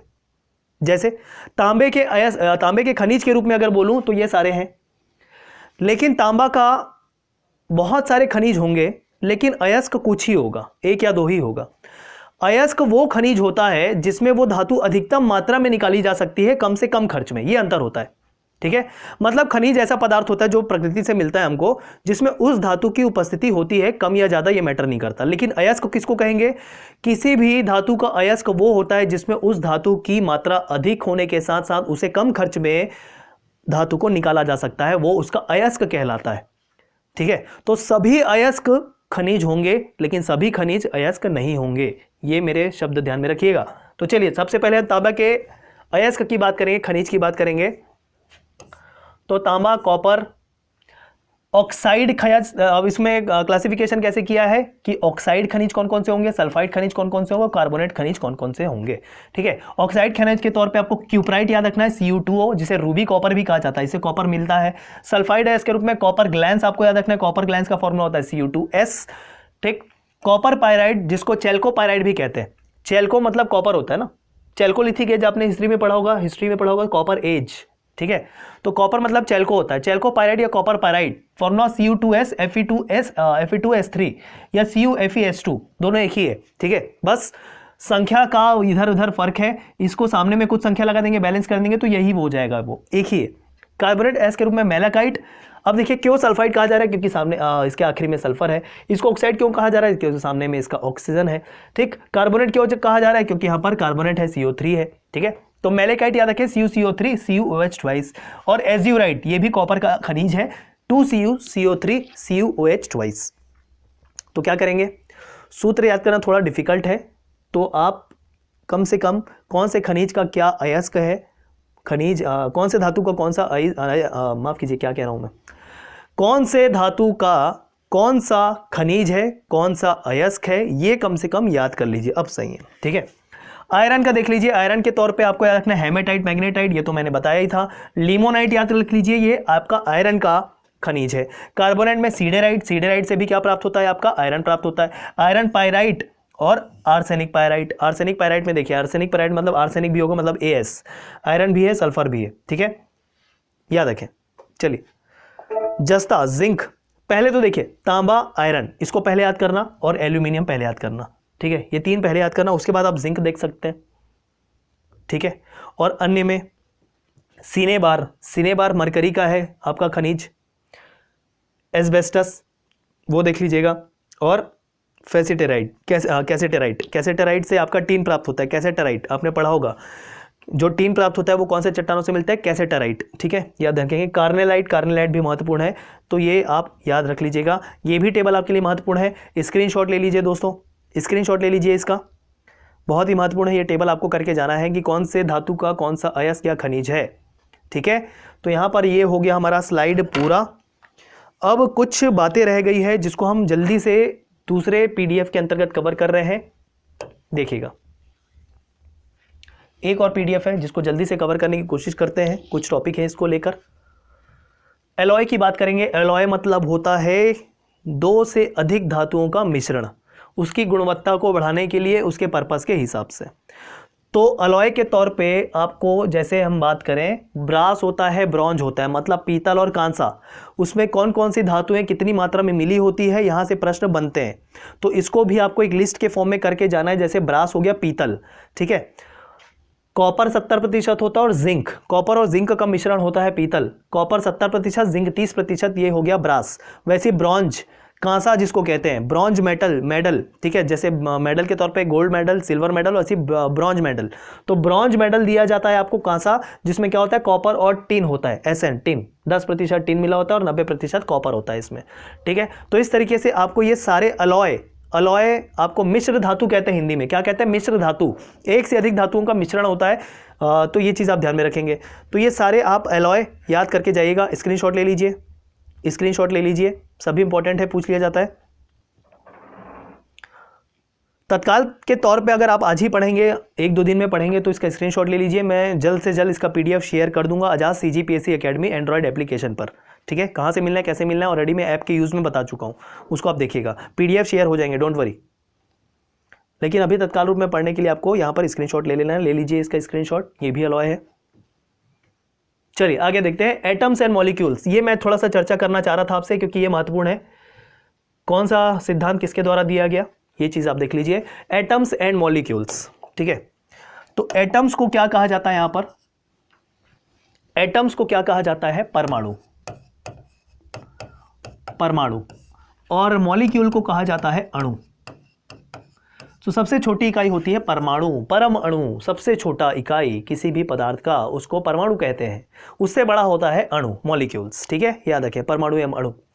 चलिए, law of conservation of mass related to molecules and atoms given by Lavoisier. ठीक है, और इसे ही हम आधुनिक रसायन शास्त्र का जनक भी कह रहे थे, लेवोजिए। ठीक है, वर्ष याद ना रखें तो भी चलेगा क्योंकि वर्ष से प्रश्न नहीं आते हैं। Law of definite proportion Proust के द्वारा दिया गया था, बस नाम ध्यान में रख लीजिए। आगे देखते हैं। परमाणु शब्द का प्रयोग सर्वप्रथम डाल्टन के द्वारा किया गया था। वन लाइनर फैक्ट है, परमाणु सिद्धांत का प्रतिपादन भी किया डाल्टन के द्वारा। ठीक है, सबसे शुरू में परमाणु शब्द का प्रयोग किसने किया? डाल्टन ने किया। ठीक है, और सिद्धांत किसने दिया? डाल्टन ने ही दिया। परमाणु सिद्धांत का प्रतिपादन किया सर्वप्रथम। डाल्टन के परमाणु सिद्धांत की विशेषताएं क्या क्या है? सभी पदार्थ छोटे कणों से मिलकर बना है, जिसे परमाणु कह रहे हैं। परमाणु एक अविभाज्य कण है जिसको हम और भी ज्यादा क्या नहीं कर सकते? विभाजित नहीं कर सकते। और रासायनिक प्रतिक्रिया के द्वारा ना तो बनाया जा सकता है ना ही नष्ट किया जा सकता है। क्लियर है? ये सभी परमाणु की डेफिनेशन दिया किसने? डाल्टन ने। किसी तत्व के सभी परमाणु द्रव्यमान और रासायनिक गुणों में समान होते हैं। किसी भी तत्व के सभी परमाणु द्रव्यमान और रासायनिक गुणों में समान होते हैं। मतलब कोई एक परमाणु कुछ अलग होगा, दूसरा कुछ अलग होगा, ऐसा नहीं है। कोई एक अगर तत्व लिया तो उसमें जितने भी परमाणु हैं वो सभी द्रव्यमान में बराबर, एकदम हर एक परमाणु इक्वली वेटेड होगा और उसके रासायनिक गुण भी समान होंगे। चलिए आगे देखिए। एक यौगिक बनाने के लिए परमाणुओं की छोटी पूर्ण इकाइयों संख्याओं के अनुपात में संयोजित किए जा सकते हैं। परमाणु और ज्यादा देख लीजिए। परमाणु त्रिज्या को नैनोमीटर में नापा जाता है। नैनोमीटर मतलब 10⁻⁻⁹। ठीक है, नैनो मतलब 10⁻⁻⁹ और नैनोमीटर मतलब 1 मीटर बराबर मतलब 1 नैनोमीटर बराबर 10⁻9 नैनोमीटर। ठीक है ना, 1 नैनोमीटर बराबर 10⁻9 मीटर। ये ऐसा आप कर लेंगे, मतलब नैनो के बदले 10⁻9 लगा दिया।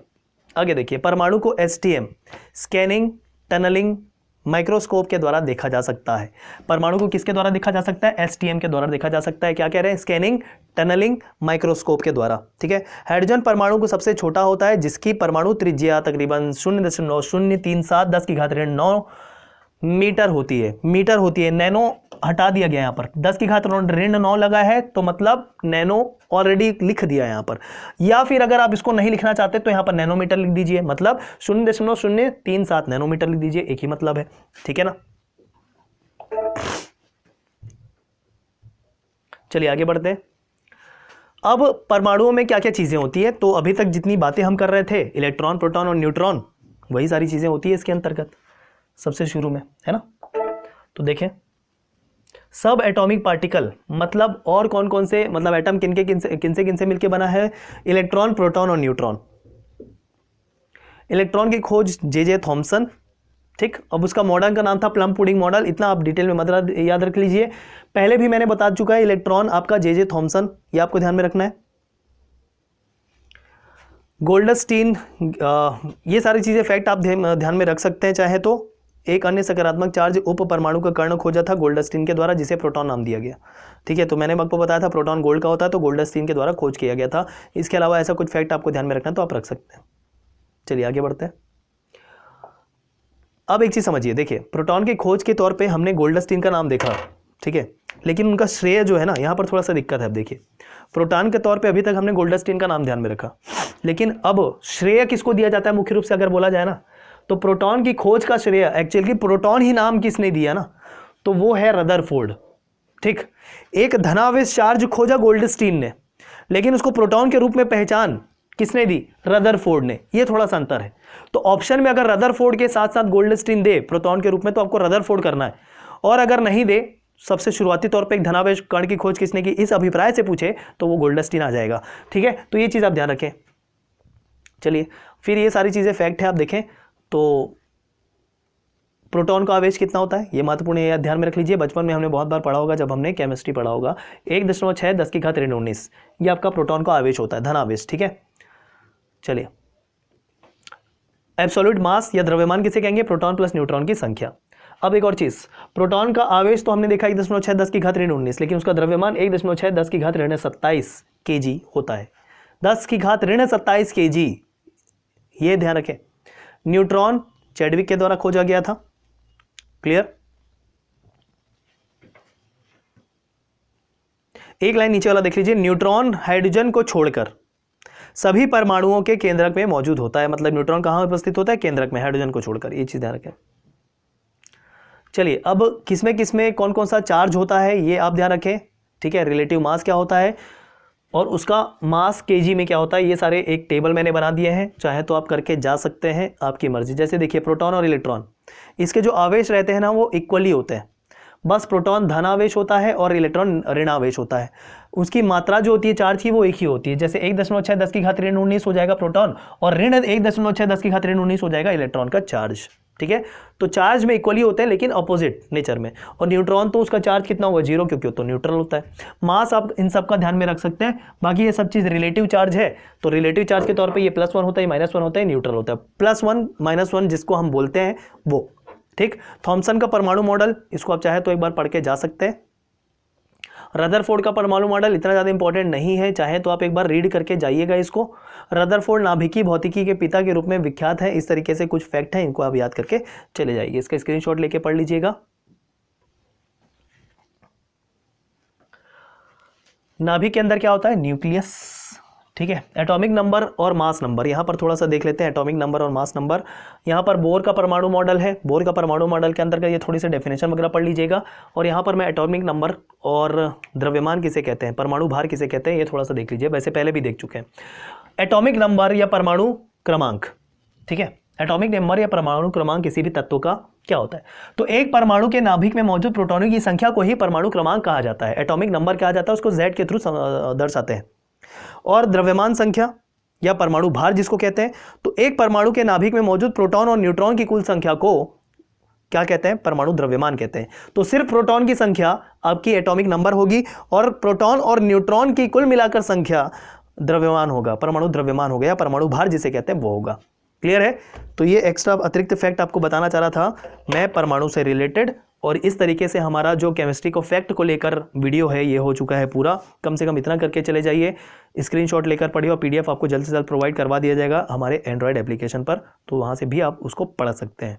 ठीक है, तो इसको इतना करके चले जाइए, आपका केमिस्ट्री पूरा हो जाएगा। डेफिनेटली मैं इतना श्योर हूँ कि अगर सारी चीज़ें सही रही एकदम से, मतलब out of the world, out of the way जाकर प्रश्न नहीं पूछा तो आपसे प्रश्न बन जाएंगे केमिस्ट्री के। ठीक है दोस्तों, तो चलिए फिर मिलते हैं। धन्यवाद।